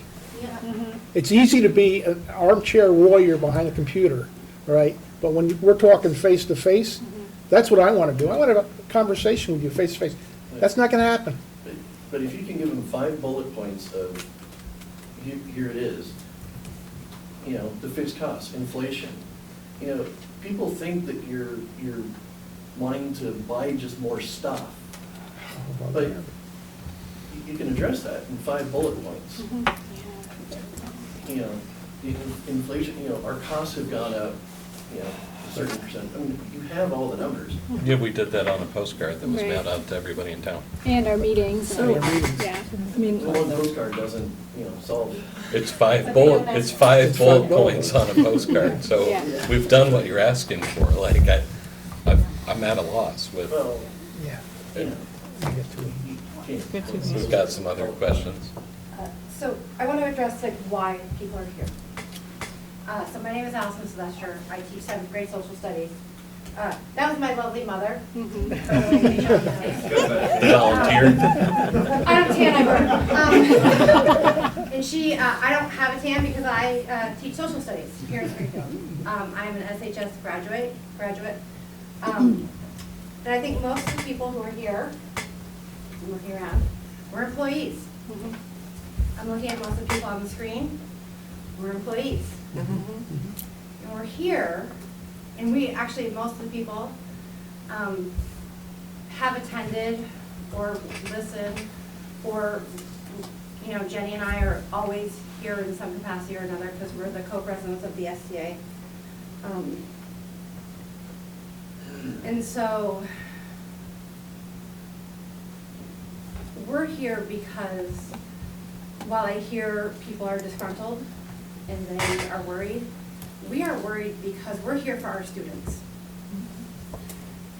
I've had many of your children as my students, at least once, if not multiple times, because I've taught everything from 1st grade to 7th grade over my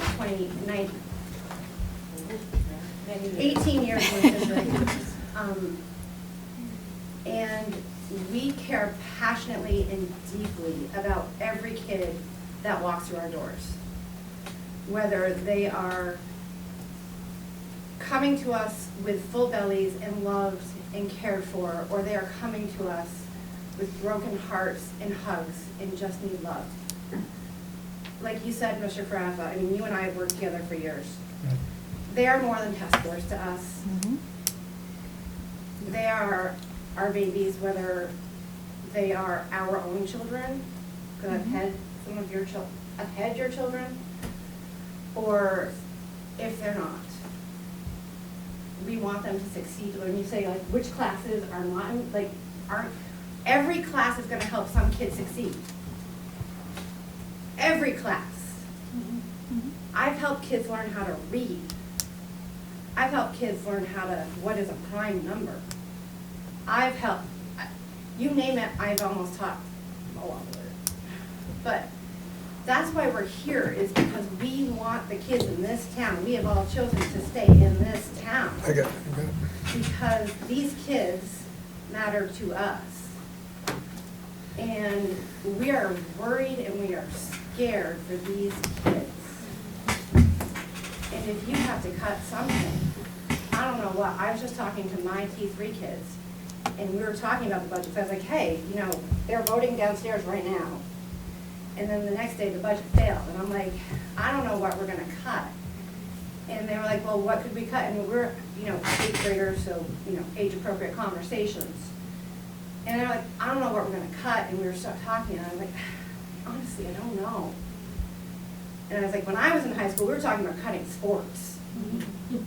That went over big. And yeah, and some of the boys I was talking to, they're like, but Miss Fletcher, those are important. I'm like, I know, that's why I voted yes, because that's important to you, and you, like, looking around the room, and I was like, and in Barry, they don't have buses. And look around this room, and some of these kids, when we don't have bus 9, you know who in this room cannot get to school because we don't have a bus. And I don't want to see kids in this town not have AP calculus because we can't hire a math teacher, because we can't raise our salaries because they're going to go to Green Mountain, because Green Mountain offers $2,000 more, and that's what's going to happen. Or we can't have a bus, so kids who live on Valley Street can't get to school. That's why we're here, because these kids matter to us. That's why we're here, because we love these kids. Every day we wake up because we love these kids. And that's what I want the people and the taxpayers of Springfield to hear, because I am a taxpayer. I chose to come back here because I love this town. And I live here because I love this town and I love these kids. That's why we're here. Thank you. Thank you. Thank you. Thanks, Els. I'll agree. I like that. I think that what I was getting at with that was, just thinking about it, what you were saying is that it's the stuff that is not common core, there are creative ways to still offer that without investing faculty, and staff, and facilities, and things like that. Still offer that type of education and opportunity for students without taking on the burden of labor. I mean, if you take that and you throw it up on, you add dollars and cents to that, you're paying for another person, a position, the benefits, which is great. But if the objective is to really go for the students and do what they want and what they need, what's going to help them, I think that that's where you're going to get creative.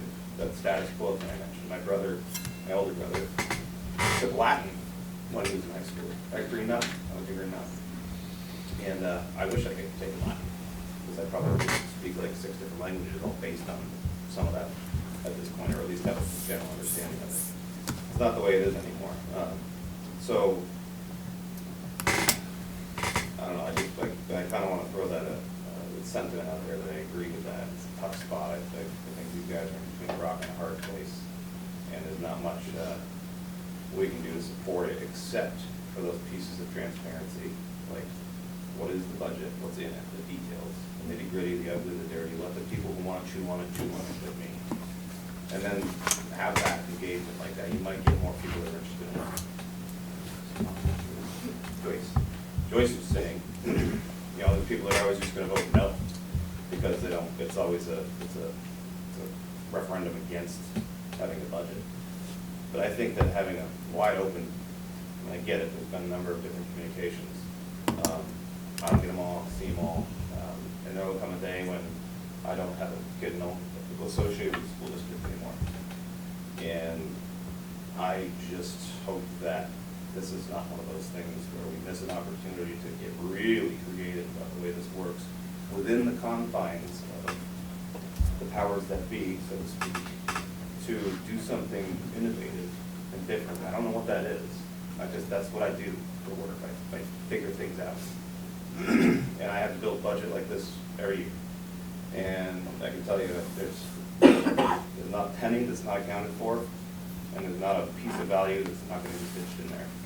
And I think to your point, that value has to trickle all the way down to the outcome of the student. So when Mr. Martin was asking what that means, like why would somebody say no, I think it's when I spend money on something, I expect to get the return from it. So if I buy a new car for $50,000 and it turns out to be a piece of junk lemon for an I only get a $10,000 value out of it, I don't feel good about that. And I think, I know there's some things happening, Sherry's working on things, and I don't know, maybe I've missed it, but I don't know what those are, to see, boy, I can see where that investment's gonna go. I'd like to see that. So there's the dollar breakdown, there's the, what is actually gonna happen by that dollars. And then I think people will be more comfortable going for something and taking a risk on it. And there was a plea last time for just give us 1 year. I almost think it was me. Which was great. So that got me thinking. I was like, what is it that we want to give you a year for? So like, what are those measurements that are going to happen? So I think that kind of helps to drive an answer to that question. It's not necessarily we want to cut the budget. I just want to know what I'm going to get for saying yes to the budget. And if are you Mike Martin from the old Johnson and Dixon? I am. I was your tech guy way back in the day. What's your last name, Eric? What? Schubert. Schubert? Yeah. It's a long time ago. Well, it's Ed or Harris, so you probably know. Yes. Michelle, Thank you. Michelle. I just want to respond to that. I just feel like sometimes we as a community, if we're only funding half of the car repair, how do you expect that they're going to drive the car out of there and the car's going to run? Fair enough. So, That's a great analogy. Thanks, Michelle. Okay. Yep, Mike. May I? Yeah. So, this is a simple idea, but I think it will work. I formed a committee. I have 11 people right now that have agreed to help me. I have a list of every registered voter in the town of Springfield that I will share with anybody that would like to commit to making phone calls and asking their friends to support the school budget. I think it's a simple idea. I think it'll work. I was hoping to try to coordinate it, but I'm not sure that coordinating who calls who is going to be as effective as just a free-for-all. I just think that if we could get 30 or 40 people that would be willing to call up their friends and say, please support the school budget. And I have one other thing. I've spoken to the town clerk, and she is perfectly willing to provide absentee ballots for anyone that calls. You don't have to stop in. You can call the town clerk's office, 802-885-2104, ask for the town clerk. They'll ask a couple of questions. It'll send an absentee ballot. So we have 6,280 voters in Springfield. 1,069 showed up at the last vote. I understand that people work out of town. I understand people's lives are busy. I understand that the voting is done during the day when people are away working. And what easier way to get the vote out is to pick up the phone and call the town office and ask for an absentee ballot. And there's one other thing you can do. You can stop in and vote in the town office before the election day. You don't have to wait for an absentee ballot to come. If you get one by mail, you can drop it off at the town office, or you can mail it back. It will cost 2 stamps to mail it back. So, but you know, there's no reason why the 5,200 people that didn't vote, we couldn't get a quarter of them to vote by absentee ballot. No effort whatsoever. But we need to educate them. And you're right, we had to drop the Springfield Reporter as our newspaper of record because it's not in print. State regulations require our official newspaper record has to be in print, so we've gone to the shopper. I don't know how many people, everybody gets the shopper, but I don't know how many people actually read it, you know? And again, asking people to get in their car and drive to the polling station to cast a vote is a great imposition for many people, but making a phone call, I think, is a pretty easy thing to do.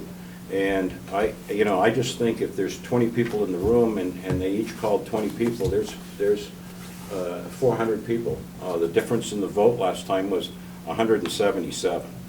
So I think with a concerted phone bank, we can do this. And I listened to a lot of good suggestions tonight about other marketing methods. If Rick has identified $275,000 of additional expenses that weren't known in the last budget go-around, I recommend that you don't cut the budget at all. Sorry, whenever it's my turn. And I'm looking for volunteers. Just- Your hand went right down. I saw that. It went boom, just like that. Are you sure you didn't pull a muscle? Thinking about what are we, like, when are we gonna talk about marketing? Are we planning that now? I want to get to a number so these guys can go off and do what they need to do, and then we can come back to marketing.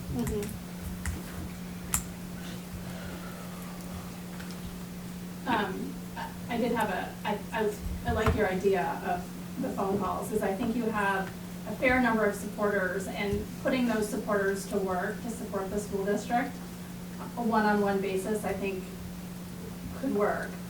I would like to see, I'm on social media, and I see a whole bunch of comments similar to what everyone else sees, and I know most of it is wrong, but for me to engage myself with someone, I don't feel that's appropriate.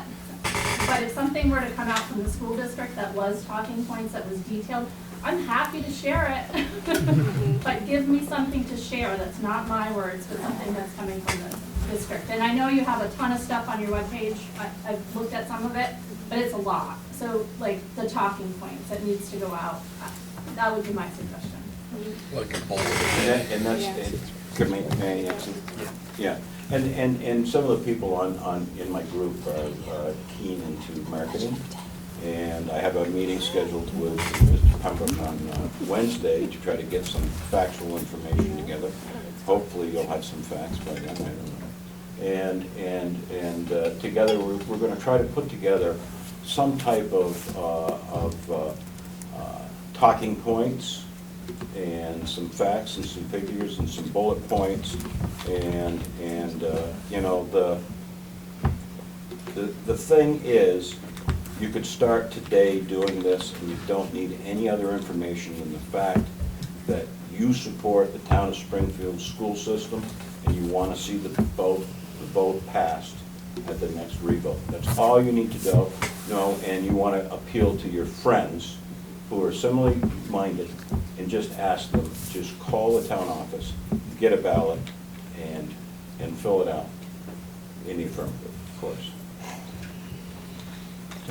And, you know, if you're talking about people involving their friends, yes, but I think if you're gonna reach out to people that are not your friends you can speak to, you know, as friends, I would not do that until, you know, some marketing stuff has been done first. You know, have the correct bullet points, and have the correct fact patterns. That could backfire horribly if you don't have that established and you do a call campaign. I'm not trying to convince anybody to do anything other than support the school system. Understood, but if you have a dissenter, and what I'm talking about, if you have someone cold call someone they don't have a personal relationship with, and they're a dissenter, if you don't have your fact patterns that we've all decided are the correct fact patterns, it can backfire horribly. But from what I'm hearing, you're saying people are voting no to make a statement. Right. Cutting the budget isn't going to improve our education from what everybody has been saying. So therefore, what I'm also hearing is we need to appeal to the yeses. We need to get the people out there to support our vote. I don't think it's a matter of converting people who are gonna vote no just to vote no. Yep. I don't think we can do anything about that. We can certainly, and I'm not saying I don't want, I mean, I have a list of marketing ideas. I think we still need to do that. But I think our bigger push needs to be on getting people out there and getting people to vote yes in support of this budget. Because that's the only way we're gonna give these kids the education they need. Right. All of our students are reading all of those comments too. They and are. Feeling very They are. unwanted. But I'm hearing a lot about comparisons to the private sector and business. Can we just remember that we are not spitting out widgets? We are taking in young children who come from us with every ability or a lack of ability, with different backgrounds. We are accepting them where they are, and success to them is different depending on who they are and what they're coming to us at. And I know you want to return, but that's hard to judge. And it isn't just a test score. We have kids who come into this building that are multiple grades behind, multiple skill levels behind. Getting them to a third grade reading ability is a huge success. There isn't a one fix-it-all. We can't do that. They are individuals. And we, as a public institution, have to take in all those kids. And we want to, as Allison said, they are our kids. People have stayed in this district because they care about this district. They love these kids and we know they can be successful. But again, it isn't one size fits all. Success is different for every single one of our kids. And I know that you want to return, but I can't give you that. To me, what is that criteria? It's different for every single kid that we're dealing with. And I don't want to be a place that's like, oh, you got to meet this. We understand that kids have a multitude of things that we are trying to help them do. And no, not every kid needs to go to college. I know my parents didn't go to college and they're very successful. We need all workers, we need all types of people, and success is different for all of them. So if we could just bring it back to what we should be focusing on, which is the kids, and that they're living, breathing entities. It's not a widget that we're just spitting out. And we have to be able to recognize that and support that. And you have a lot of people here who have been here for years or are coming on to the district, that's what we're trying to do, is provide something for our students that may not be able to read when they enter first grade or pre-K, or may not be on reading level when they enter ninth grade. And we need to provide them with an education and the supports so that we can get them to be successful by the time they graduate. And that looks different, and unfortunately, it costs money, because we have to have those resources. Sorry, I'll get off my bandwagon, but So that's I'm what we need to hearing remember. a ton of passion. We did a few years ago, and I mean, I don't think any board member up here doesn't have that passion. A few years ago, maybe it was just last year, we did a hiring video, I think it was, to try and recruit. Can we do something like this passion that you guys are sharing to provide to the public? Can we do that? That's the type of thing I think about. Like, That makes a huge that's what more than these 50 people on this meeting need to hear. We're on board. You know, what you just said, and what you were talking about in terms of value, and what you said too when you wrote this. I tend to think in terms of dollars and cents and try to make value out of things. And when I got involved with public service, I realized that one of the things that I hear all the time is people seem to think that government should run like business, you know, and business has only one objective, and that's to make a profit. We can talk about the value of the relationships with our customers and our vendors and our employees, but at the end of the day, all they want to do is make money, okay? And when we talk about public service and the school system and the town government and state government, any government, the value that's returned to the customers, the taxpayers, is the level of service that we provide. You know, are we providing the level of service that people need and deserve? And that's how you measure your success. So when somebody says the Springfield school system's not meeting their objectives for test scores, but we are making progress. We're reaching into people's lives. We're making a difference for people. And what we're trying to do here is to create a quality of life for our students for the rest of their lives. These educational opportunities that some of them squander are a pathway for better citizenship and better jobs and better economic opportunities. And I don't know how you do that with less money. We should be spending more money on our educational system. So from a marketing standpoint, there must be plenty of educators that can give me success stories about the changes that we've made in people's lives, regardless of the test scores, that the human impact that our school system has had on the residents of Springfield. And we can point to those things as the kinds of things that our school system does for the students. And there should be a tremendous ability to call this kind of thing. And back to your point about backfire, I don't care if somebody's going to vote no, they're going to vote no. Mr. Carafa says somebody wants $10 million. Well, that's just not going to happen. You know, and if somebody can't be convinced on the value for this thing versus that thing, I don't even want to waste my breath trying to talk to them. I don't. It's not worth it, okay? There are 5,200 people that did not vote in the last election. And the 1,069, I don't even want to talk to them. I want to address those 5,200 people and say, hey, we need your help. Could you help us, please? And I don't care what the talking points are, and I don't care what the budget is. We need a budget, and we need you to help us. And now, if you want some additional information, I think the school system and my group would be happy to put together some talking points.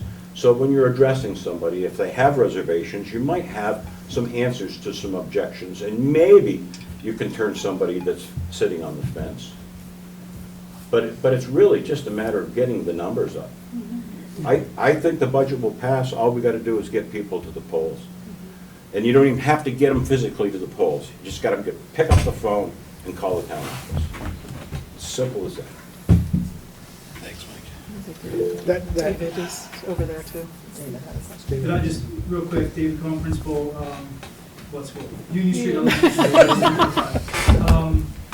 I just want to clarify, we're talking tonight about we want to be able to continue to give our kids what they need.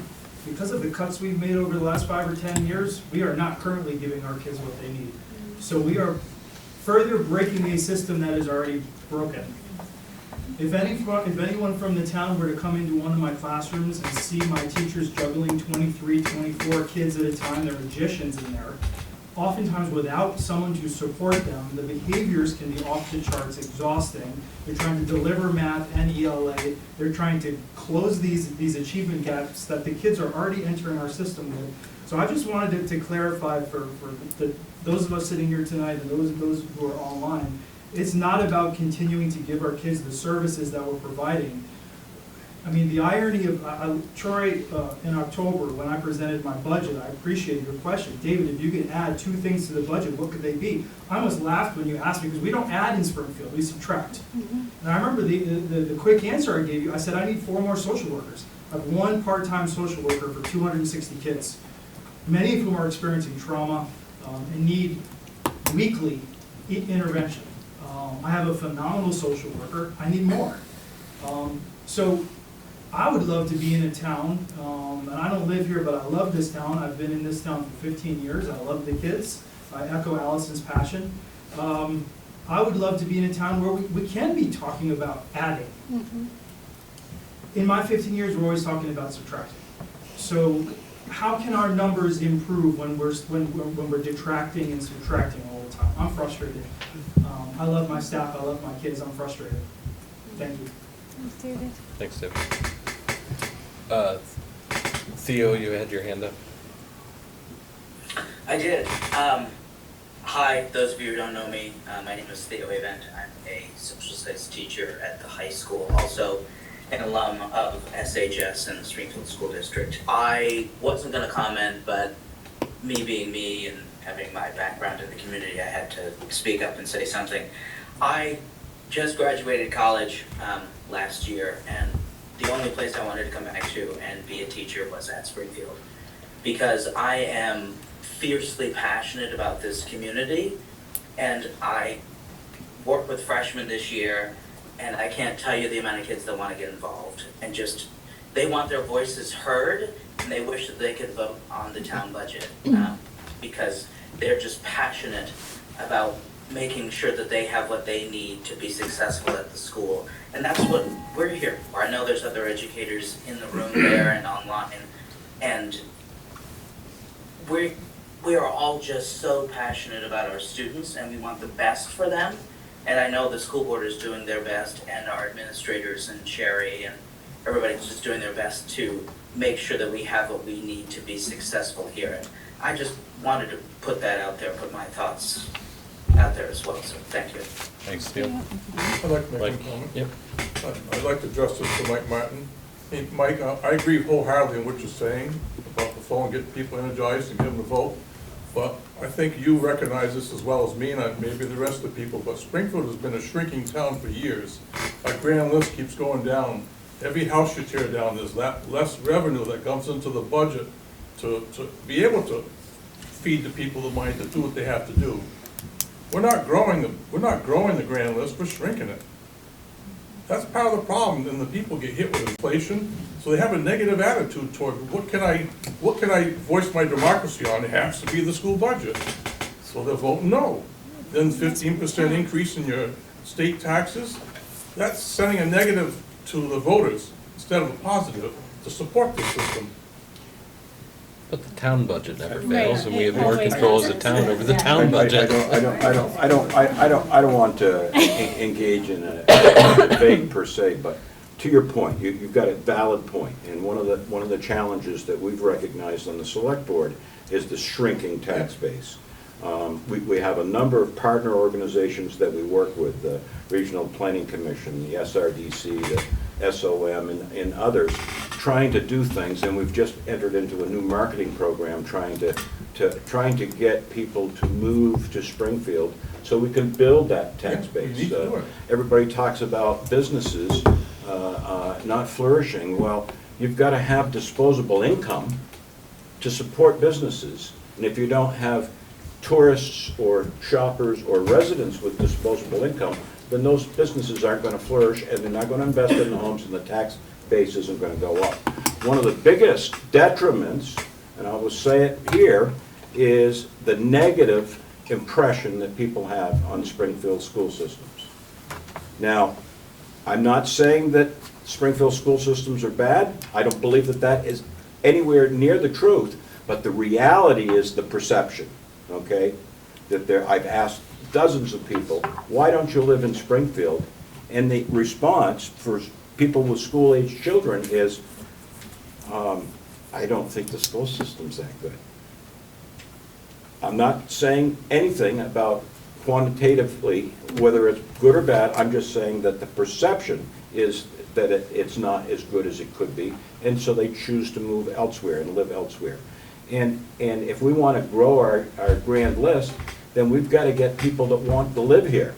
To your point, Michael, if people keep leaving because of that reason, then I'm here to make sure that not only do we pass the school budget, but we actually increase it, to David's point. You know, we're not spending the money that we should, and we're just screwing ourselves right into the ground. Two ways. We're not giving the students the service that they need, and certainly the community is not being served by the school system in that method. So, you know, I don't recommend you cut the budget. And I think that we do an all-out, hands-on-deck method of trying to get people to the polls. That's my take on it. Thanks, Mike. And that will help. Yeah. That will help. Yeah. If we pass this budget and we continue on the path of improving our school system, those other problems will solve themselves. That's the first question that's asked. How's your school system? I'm thinking about relocating. You want to go, Steve? Yeah, I agree with Mike, all right. And I'm only 1 out of 5 board members. I don't want to cut anything. I want to leave it the way it is, okay? David said it perfectly. David said it perfectly. I agree. But I know where I'm at, David. If we don't invest, we're not going to get a result, all right? We try it one more time. If it goes down, we give it the best chance that we can. But if it goes down, then the public has to know what the consequences are I going to be. think going into this next vote, the budget, the public needs to know. Exactly. What is at risk? If this doesn't pass, Exactly. athletics, are they on the table? Is Yes. busing on the table? Right. What's really? Non-mandated That's program. part of the marketing is. Right. All summer activities would be off. Right, Yes. exactly. I mean, the big thing is busing. It's not mandated by state law. We don't need to provide transportation. That means the AD won't have transportation to get his athletic teams there to other games in case we don't cut, athletics. That's field trips. Field trips are gone. And parents okay? will be upset. What's the number? $1 million we can save by cutting transportation. Is that what it is? Do I want to cut transportation? Just shy. Shy, no, I don't want to. But you know what? I'm going to, like David said, though, I'm going to give those kids the best I can. If that means I got to get rid of a non-mandated program, well, it's going to happen. And that's only my opinion. I think we should keep the budget the same way. And the consequences of that, this is what's going to happen. We're going to cut transportation. We're going to cut sports. Just like and we're not the only district. There's a lot of other districts in this state are doing the identical thing we are right now. And they're making the identical cuts. As Allison said, I think it was Allison, Barry doesn't have buses. Okay? It's a convenience. And I know, I had kids in the district. I wouldn't want to bring them to school every day, all right? Because they would have been in 3 different schools. But it's something that we have to seriously look at. You don't want us, you want us to pass a budget? That's fine, but this is the consequences if the budget doesn't pass. And it's not a threat. I want to make that perfectly clear. It's just reality. I know the AD, he put something in his letter the other day.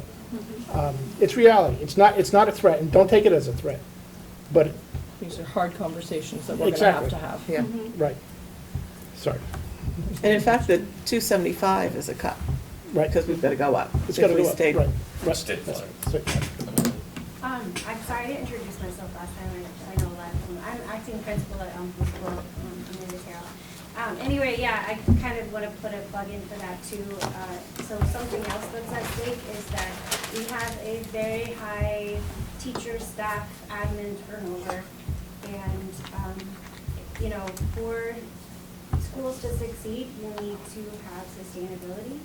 And I've personally noticed since, the budget wasn't passing that, teachers are nervous and some did not sign their contract. And it's just something to think about and put out there. Thank you. Where are we at with the number? I want to keep 11. You want to I stay don't want to cut flat? anything. Well, I No. know. No, I think, I hear a lot of passion, and I think we should not. And, I'm gonna say, my reasoning is the 275-ish that we now are facing as an increase, that's sort of a cut. We're not going up 275, so we're cutting 275 to maintain level. And we've got to do a lot of work. I think there's a lot of passion that we can build on and run with. So what's the bottom line number? 39,496. And what was it when we just voted it down? 39,496. All right, so let the people know. Exactly. I make a motion that we maintain the same budget, send it back to the voters. I'll second it. That's my first second. Here, get the words out. All right, more comments, Eric?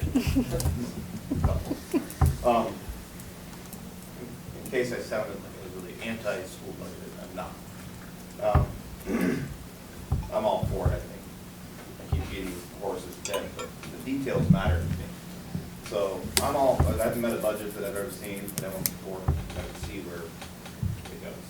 So I just want to make that clear. And if there's an item in there for every single thing, it's all well accounted for and well documented, I say yes. My concern for you guys is that it's the 11th hour. And there's a risk of laying it back out there for the voters to say, hey, here it is. And they're going to say, okay, same. So I think if that marketing thing is going to happen, it's going to have to be hot and heavy and fast and furious, because I don't think you're going to get anybody, you're going to have more people saying no, because they're like, wait a minute, it didn't even change anything. I definitely, well, I don't understand what's going on. No, I think there's something wrong. So that's just a concern from a person that thinks about it from, you know, that number standpoint. They're feeling the pinch and all the rest of their life, and they don't like the higher number. I think you got an uphill climb. If you guys are game for it, don't change it. That's going to be a slog. It's going to be a hard fight. And I support a budget if I see the details. We'll get the details up here. And I think that could be a great marketing component too. If you're interested in seeing where this is going, you might flip people to the yes. Right. Motion's on the table. Any further discussion? All those in favor? Aye. Aye. Great, you got your number. When you want to meet again to take the formal action on the motion, on the warning? It's got to be Wednesday or Thursday. Has to be before I would May suggest 2nd. Wednesday if it's possible. If that's not enough time for a warning. No, not a 77, yeah. We have a meeting tomorrow if you want to do it before or after. Yeah. If you want to do it the 21st. I want to do it the 21st. Yep. I'm looking at my calendar. Next Make week, sure I'm not. it's Thursday. Do you need to warn? I'll them? need to do it No action's gonna take remotely. place? Well, From lacrosse. the action's going to We've approve, got a game. you've got to approve the warning. Yeah. Oh, the actual language. Wednesday's good for me. Yeah. As long as I can do it remotely, we're good. You just need your signature shortly It's thereafter. I'll go see Elm Barb Hill first thing, first grade Thursday concert. morning. I have to be at Elm Hill at 6. I'm going to be at Elm Hill at 6. Let me restate that. Yes. What time would you like it? I can't do 5 2 days in a row. Can we do it online during the day? No, you want people to be able to attend. Okay. I'm fine for, we can do it Thursday based, if we're all here Thursday evening and we can all sign it, then we're good for Parker, I'm good right? Thursday. I'm good Thursday. I'm good She said Thursday. Thursday was fine. Thursday's good. Thursday? 6:30. Yeah, I've got sports, but I will come up in between. We here Thursday at 6:30? It's fine. Yep, Thursday at 6:30. 6:30? Yep. All right. It's 8:43. Do we want to do marketing now or marketing on Thursday? I'd rather just do it now. Okay. Yeah. I'm with that. And I think there's a lot of maybe ideas we can, I mean, I can tell you what I'm already working on. I have been down to see Barb. I have a stack of voter registration forms. They will be traveling with me all sports season. So at games, when I'm doing Parks and Rec photos, I will have them with me so I can catch anybody that's interested. I already talked to Bindi and I'm talking to Nancy Bovat. Now that we have a date, Steve and I are gonna come up and we're gonna hang out and try and catch as many of our 18-year-old students as we can, to try and get more people registered and more people coming out. And I will, admin, if you've got people in your building, staff that aren't registered, I will love to come and hang out and grab as many as I can. I will go classroom to classroom if I have to, not forcing anybody, obviously, but. You might not want me to. Can I ask a good question about social media? So, when the robocall came out today, I went back to make sure we had posted the agenda for tonight, and it was a week ago, as Colleen said, but we used to pay for targeted messaging on Facebook to go to certain people, and you can target people in town and stuff. Are we doing anything like that anymore? So Facebook and what we use is a little wonky. We can post to ourselves. Some of the other pieces, some of the other, as I call it, the social media groups, we need to find somebody in. I know that Allison, Jenny and I have had conversations about how to get other information out on the various types of social media pages that we don't necessarily have access to, but somehow somebody knows somebody that knows somebody else, that we could put something out there. Okay. Hey, maybe we need a TikTok page. No.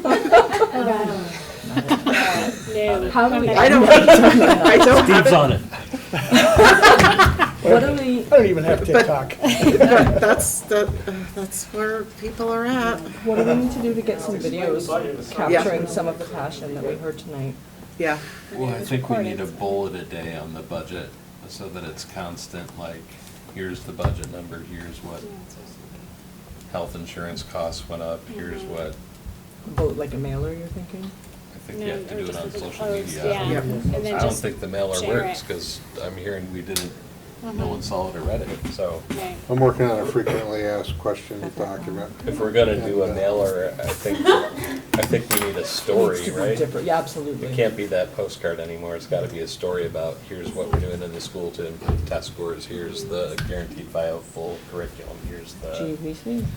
here's how we're using iReady, and here's how it's gonna make improvements going forward. Mhm. I think that's, to this gentleman's point, I think more of what people are looking for, of how, because people aren't coming to our meetings to hear this in person or watching the SAPA recordings, is distributing that out so that people know what we're talking about in these meetings. Yeah. And the recording shouldn't be more than 2-3 minutes. We're gonna lose people really quick. I'd love to see like a bullet point explanation of facts a day, and I'd love to see like I'm putting you on the spot, an Allison video talking about her passion a day. And, you know, that can extend to parents, alumni. You know, if a parent wants to, their child is passionate and wants to do it, you know, I'd love to hear a kid's story. Why Springfield School is important to them. Or some That was that. Yeah, the district just can't be asking for a yes vote. So it's just gotta be why the schools are good, here's what I'm doing at the high school that's So different does than the last board year. need a Facebook page? The The board board needs a needs a Facebook Facebook page. page. Yes. Did you volunteer to help us out? Yes. Who said yes? Listen, Allison's Voucher, write it down. Oh. The both of us I agree. said to Sherry the other day that we are willing to sit down and talk and come together as a collective, so let's talk. Well, way back when, Allison, remember the phone chain that we all did? Yeah, we did it, me too. Yeah, but as the SDA, the SDA made the calls like Mike's saying. Hey, I'm not opposed to any of it, I'm just trying to figure out how the board Facebook page would work. One of you would have to be the creator, and then a monitor. They'll help you. I would just, my suggestion though is when you think about that, just to think about open meeting law and how that interacts. Yeah, we can't violate that. Social media, I don't know the answer to that, but I think that would be. I would We, be as a very board, careful. can say vote yes for the budget. We can't say yes. This, That's a valid point. Schools We need to consider that. But we can Okay. What else for marketing? Allison, Allison, would you be willing to help out? Oh, I've already sent 4 emails to the mining. Can the schools put out videos like we were talking about? Here's why I support Springfield, here's why I'm passionate about Springfield, here's why, is that okay? I don't know. The As Springfield long as School we're not PTA saying, can't. as long as we're not saying anything where you have to go out and vote in the affirmative. We can send out a story about what we are. We've been trying to do different marketing aspects of it to try to put more traffic on our web pages. There's a collective group that works on that. We'll go back as admins and try to find people that want to talk as well and do the 2 to 3 minute aspect of it. I usually like the witness protection program and wear out my face when I talk, but that's okay. I mean, we have the anchor from the Greenhorn Live here, so I'm sure you can learn something.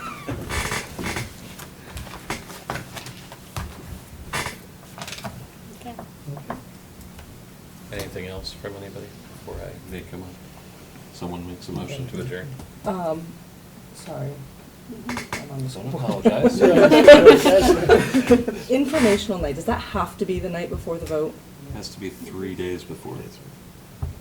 I think we should consider doing it 3 days before as opposed to the night before, depending on where it falls, because that That's like allows Saturday, I SAPA to think. publish it, it allows it to be Problem. shared, it allows it to be viewed. Mhm.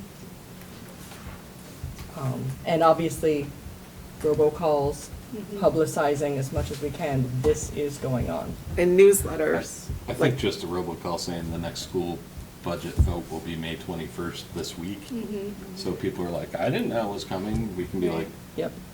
Yeah. Yeah, newsletters is a good idea too, because I know all of our schools do newsletters, so. Yeah. Can you Even put it on maybe a Saturday? link to how to Mhm. register. Yeah. yeah, the last one was live, the last informational. No, but usually, you used to have a crawl or something Yeah, cool. saying statements or advertising for like this. So, I'm just going back to the failed budget memo I sent out to you.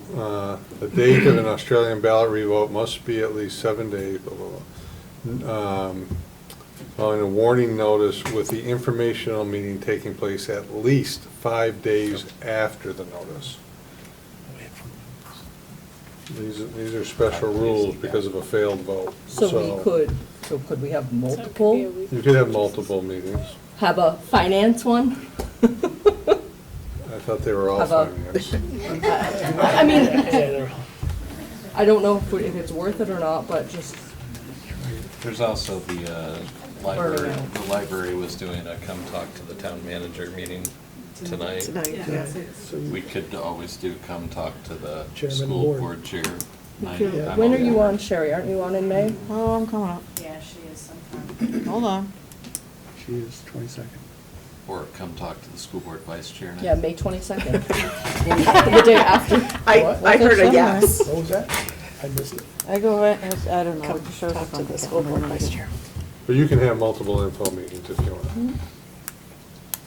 I feel like our board meetings are them, you know, like, I struggle with adding meetings to our calendar because we have meetings all the time, every other Monday anyway.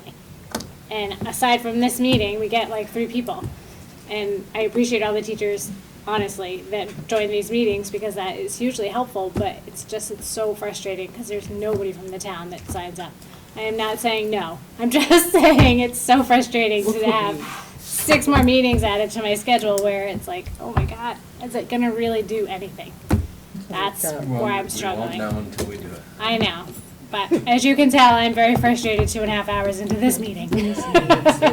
Spring sports are starting up. I know, it's so hard. There's I mean, always we- something going We on. talked before at having them at different schools to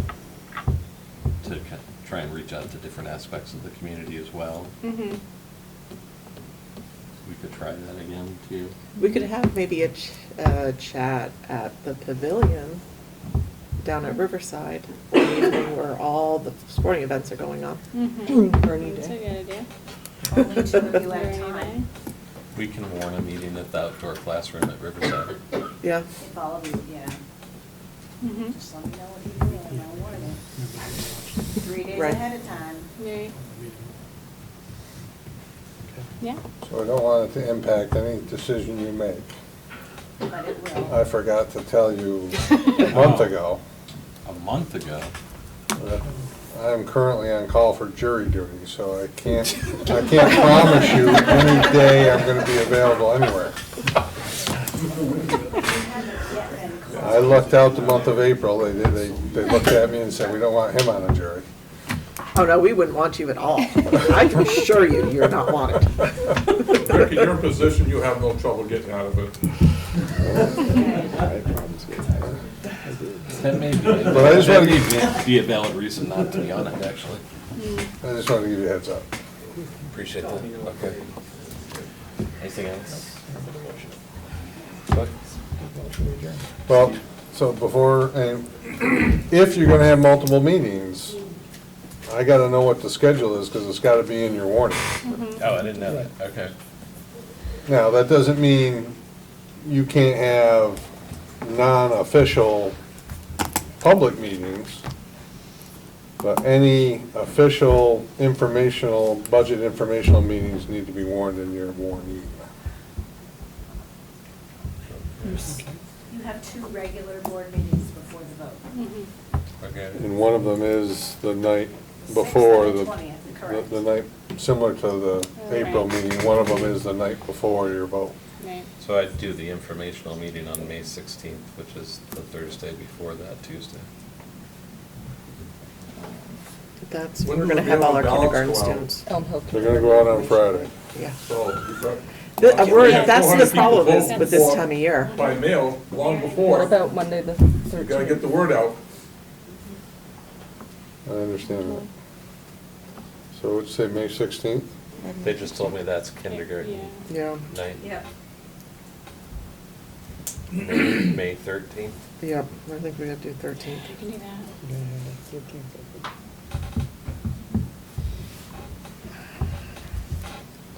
May 13th and May 20th? You're meeting May 20th anyway.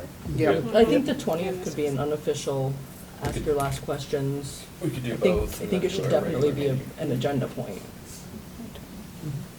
You could put it on the agenda for next Monday too. Yeah. If you want me to put an agenda item, that's what we're doing. Upcoming revote Q&A. Yep. So when the robocall goes out about the revotes, we could say, there are board meetings 6th, the every 13th, and the Monday 20th, yeah. leading up Mhm. to the budget vote. Please join and ask your questions. I like it. Yeah, absolutely. What dates do you want in the warning? The 13th is the. Just the 13th? Or 13th and 20th? 13th and 20th. Well, we gotta finish in 25 seconds, we're gonna go to sleep. Seriously, I just said that. I was asleep an hour ago.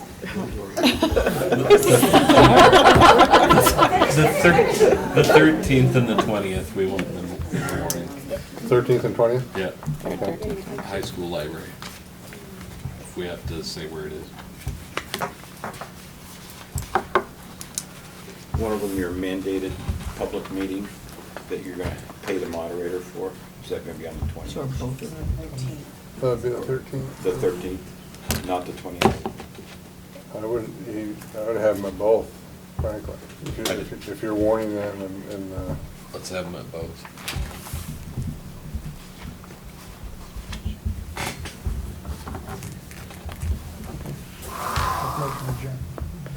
Steve's made a motion to adjourn. Is there anything else? Second. Just seconded. All those in favor? Aye. Aye. Aye. Thank you, everybody who came. We appreciate it. Probably